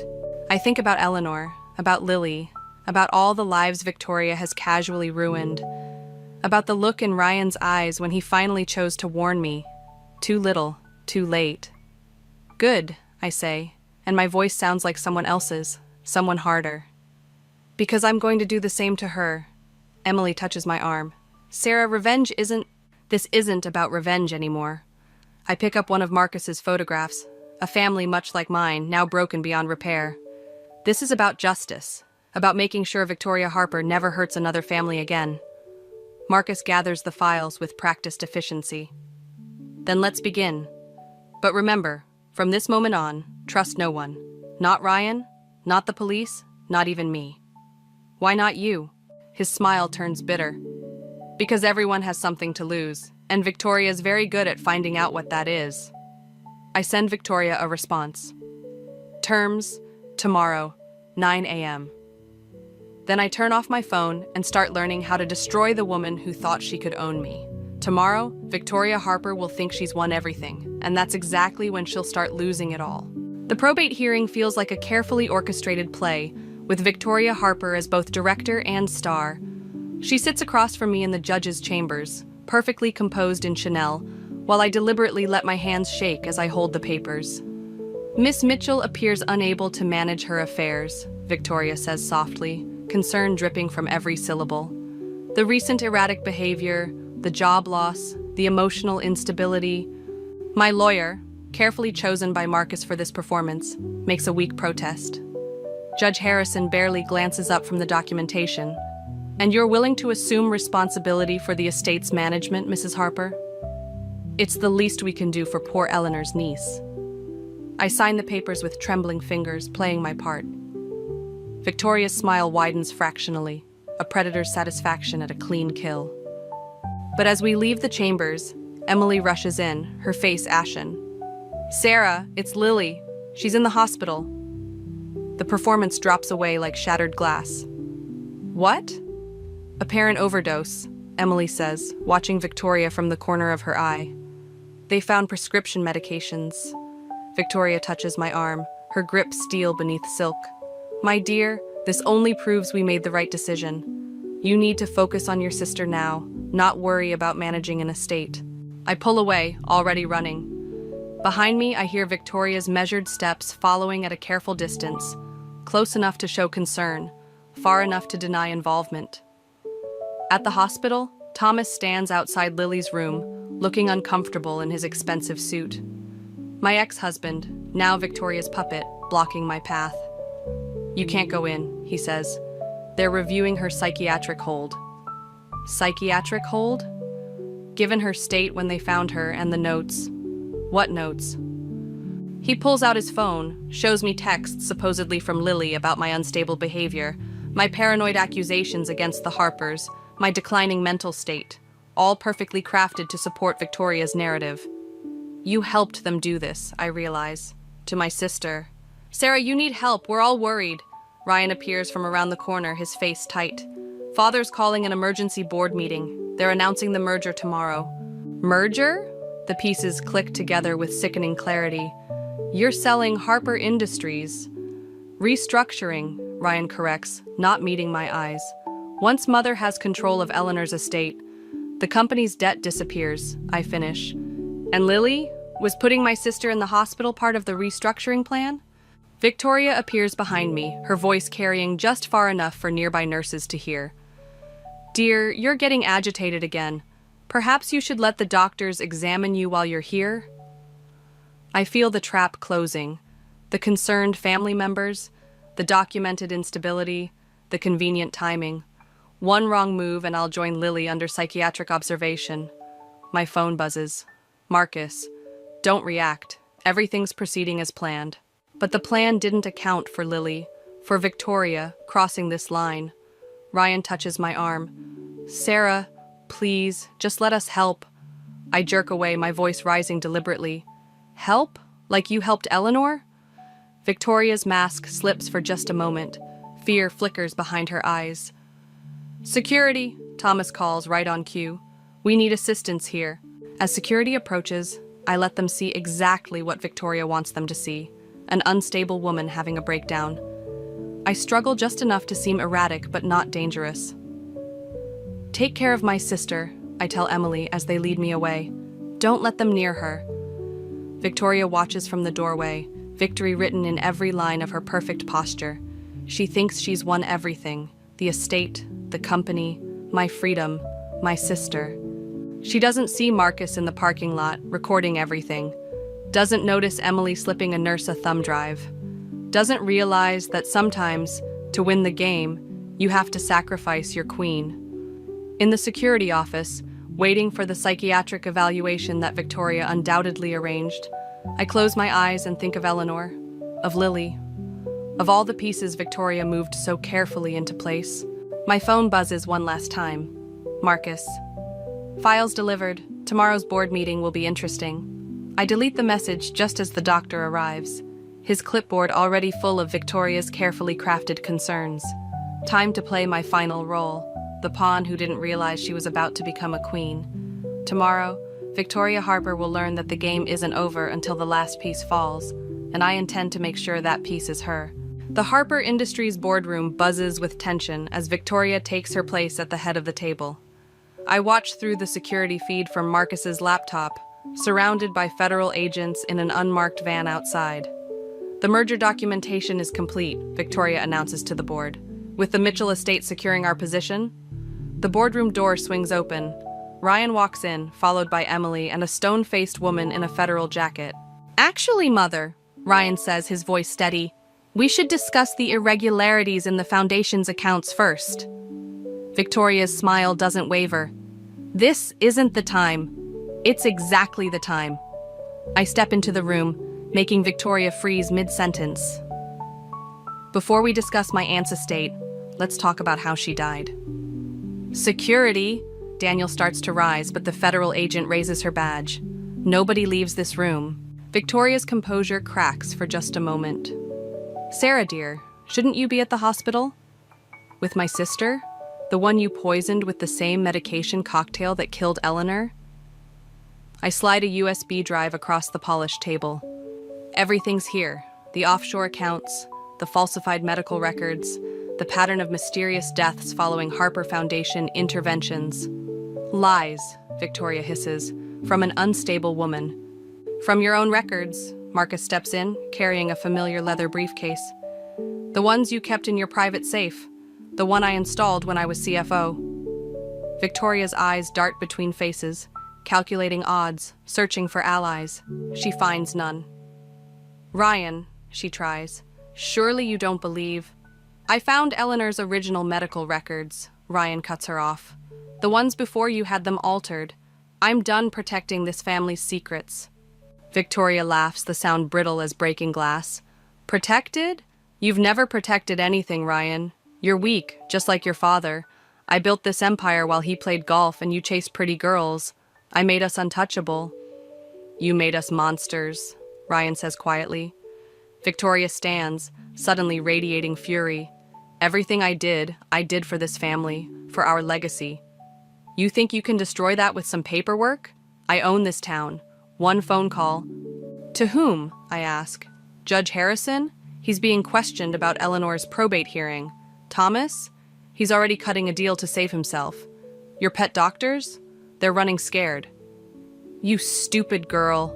Victoria's smile turns vicious. You think this is justice? Revenge? You're just like the others. Weak, sentimental, easily broken. I'll destroy you, just like I destroyed them. And when I'm done, no one will even remember your name. That's where you're wrong. I pull out my phone, press play. Victoria's own voice fills the room, confessing to Eleanor's murder in the hospital corridor. I don't care if people remember my name. I care that they'll never forget yours. The boardroom erupts into chaos. Federal agents pour in. Daniel crumples in his chair. Board members scramble to distance themselves. But Victoria stands perfectly still, staring at me with something like recognition. Well played, she says softly. I almost wish you were really my daughter-in-law. We could have been magnificent together. I prefer magnificent on my own. As they lead Victoria away, Ryan touches my arm. Sarah, Don't. I step back. You chose your side too late. What happens now? I look around the boardroom at the empire Victoria built through blood and manipulation. Now, I'm going to do what librarians do best, preserve history, make sure no one forgets what happened here. Marcus appears at my shoulder. The federal investigation will take months. They'll want your testimony. They'll have it after I check on my sister. I turn to leave, but Victoria's voice stops me at the door. You think this is over? That you've won? She laughs, the sound echoing off marble walls. Oh, my dear, you have no idea what you've started. I meet her eyes one last time. No, Victoria, this isn't about winning, it's about justice. The difference is what you never understood. The federal agents lead her away, but her laughter follows me down the corridor. I don't look back.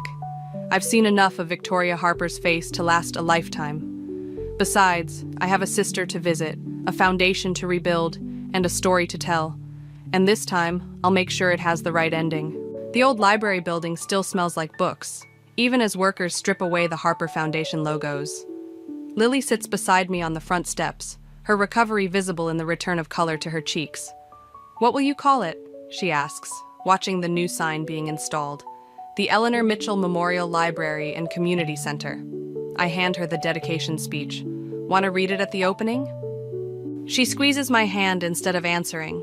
We both know what it means, her voice getting stronger, her story becoming part of the narrative. Emily appears with coffee and newspaper clippings. Victoria Harper's conviction made headlines, but the smaller stories matter more. The returned properties, the overturned contracts, the lives slowly being rebuilt from the wreckage of Harper Industries. Marcus called, Emily says, settling beside us. He's testifying in another case. Apparently, Victoria's web stretched further than we thought. And Ryan? Cooperating with the investigation. He's selling everything, using the money to set up victim restitution funds. The morning sun catches the library's windows, and for a moment I see Eleanor's reflection instead of mine. What would she think of all this? Of justice served through careful manipulation and calculated revenge? A familiar car pulls up. Thomas, my ex-husband, looking smaller somehow without Victoria's influence propping him up. Sarah, he approaches cautiously. I heard about the opening. I wanted to... He trails off, noticing Lily's sharp gaze. I'm sorry for everything. I know. And I do know, finally. We were all pieces on Victoria's board, moved by her invisible hands. The difference was in how we chose to break free. He leaves a check, his contribution to the restitution fund, and drives away. One more thread in the tapestry of aftermath. Marcus arrives as the workers finish the sign. Quite a legacy you're building. Speaking of legacies, I turn to face him. When were you going to tell me about your daughter? He stiffens slightly. What about her? That Victoria didn't just destroy your career, that your daughter's mysterious illness cleared up as soon as you agreed to leave Harper Industries. His silence speaks volumes. You could have told me. We were fighting the same battle. No, he says quietly. You were fighting for justice. I was fighting for revenge. There's a difference. Is there? He gestures at the library, at the people gathering for the soft opening. Look what you built from the ashes. Me? I'm still burning. Before I can respond, a commotion erupts at the entrance. Daniel Harper stands there, aged decades in mere months, clutching an old book. It was Eleanor's, he says, holding it out like a peace offering. Victoria kept it as insurance. I thought you should have it. Inside, Eleanor's careful handwriting fills the margins with notes about the Harper family, observations, suspicions, plans never enacted. She saw it all coming, but ran out of time to stop it. Thank you, I say, but Daniel's already walking away, another ghost of the empire Victoria built, and I helped destroy. Lily reads over my shoulder. She was trying to protect you, wasn't she? Eleanor. She was trying to protect everyone. I close the book gently. Come on, let's go inside. The library fills with light and voices, children exploring the new reading nook, adults browsing job resources, life flowing back into spaces Victoria tried to control. But as I walk through my rebuilt world, Victoria's last words echo in my mind. You have no idea what you've started. Maybe she was right. Maybe this isn't an ending at all. Emily touches my arm. You okay? Just thinking about stories, I say, watching Lily help a young girl find the perfect book. How they never really end the way you expect. And how's this one ending? I look around at my transformed kingdom, built not from fear and manipulation like Victoria's, but from the ashes of what she destroyed. The power to help or harm, to rebuild or destroy, now rests in my hands. It's not, I realize. It's just changing chapters. The library hums with possibility, with futures being rewritten page by page. Victoria thought power meant controlling the story. I know better now. True power is giving others the chance to write their own,